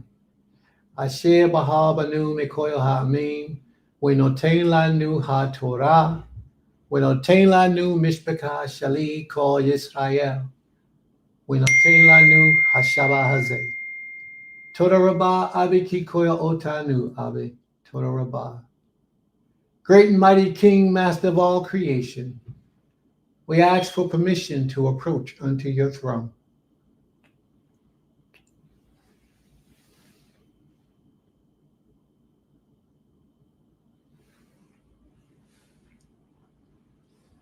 Father, we thank you for the Yom Teruach day that you have blessed us with, for the day of Yom Teruach that you have blessed us with, for the opportunity to come and to be alive and to rejoice before you, to blow the trumpets, to hear the great noise, and the sound of your commands, we are grateful, Father. We shall hold these deep and dear within our inward parts throughout the days of our lives. We should teach these unto our children as they grow, who should teach them unto their children, as ordained and given that assignment by us. We are your children. We shall serve you from everlasting to everlasting. There is none that can compare to you, not in the heavens above, nor the earth beneath, neither in the waters underneath the earth. But I, Father, your servant, I ask so graciously that you will bless everyone in the sound of my voice with a blessing of their secret desire, of their passionate desire, as long as that desire is in righteousness. Bless them with that, Father, and bear a record as to you being here with us on this day, and that I am your servant, speaking in behalf of your people, requesting these things of you. Speak unto our essence, Father, that we may know that on this day you have heard us, that we may know that on this day you have recognized all the sacrifices that we have done on this day and all the days prior to honor, to worship, and to serve you. I ask that you look deep within their soul, their essence, and grant their secret desire in righteousness toward you, toward your people, and toward themselves. There are many that are battling smoke addiction. There are many that are battling weed addiction. There are many that are battling drug addiction. There are many that are battling alcohol addiction. There are many that are battling the addiction of beating on their women, being arrogant toward their men, being hostile toward their parents. There are many of our people who are battling so many different addictions, Father. But only you know the secret things that they will not say to us. So I ask that this day, Father, that you would give them victory to conquer the things that hold them back from being righteous and justly justified before you. Give us all the healing power that we need at this time, Father, to become something greater than what we've been prior to this lesson. The healing power, Father, to turn toward righteousness unlike we have ever been prior to this lesson. Fill us with a portion of your spirit that will empower us to be great in this earth, that we may cause others to be enlightened and released from the prison houses according to your word. It is unto thee, O great King, that we pray now and forevermore. We so willingly humbled ourselves before your throne, and we all say, Toda Abi, Abi, Toda Rabbah. Unto thee belongs the kingdom, the power, and the glory, forever and forever. Toda Rabbah. Thank you, Father, for hearing our prayers.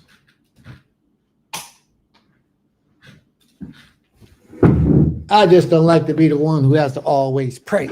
I like for y'all to hear a different voice sometimes. Oh, it's cool, Aim. Toda Rabbah. Toda Rabbah. May the Most High be praised. All right? And there we go, family.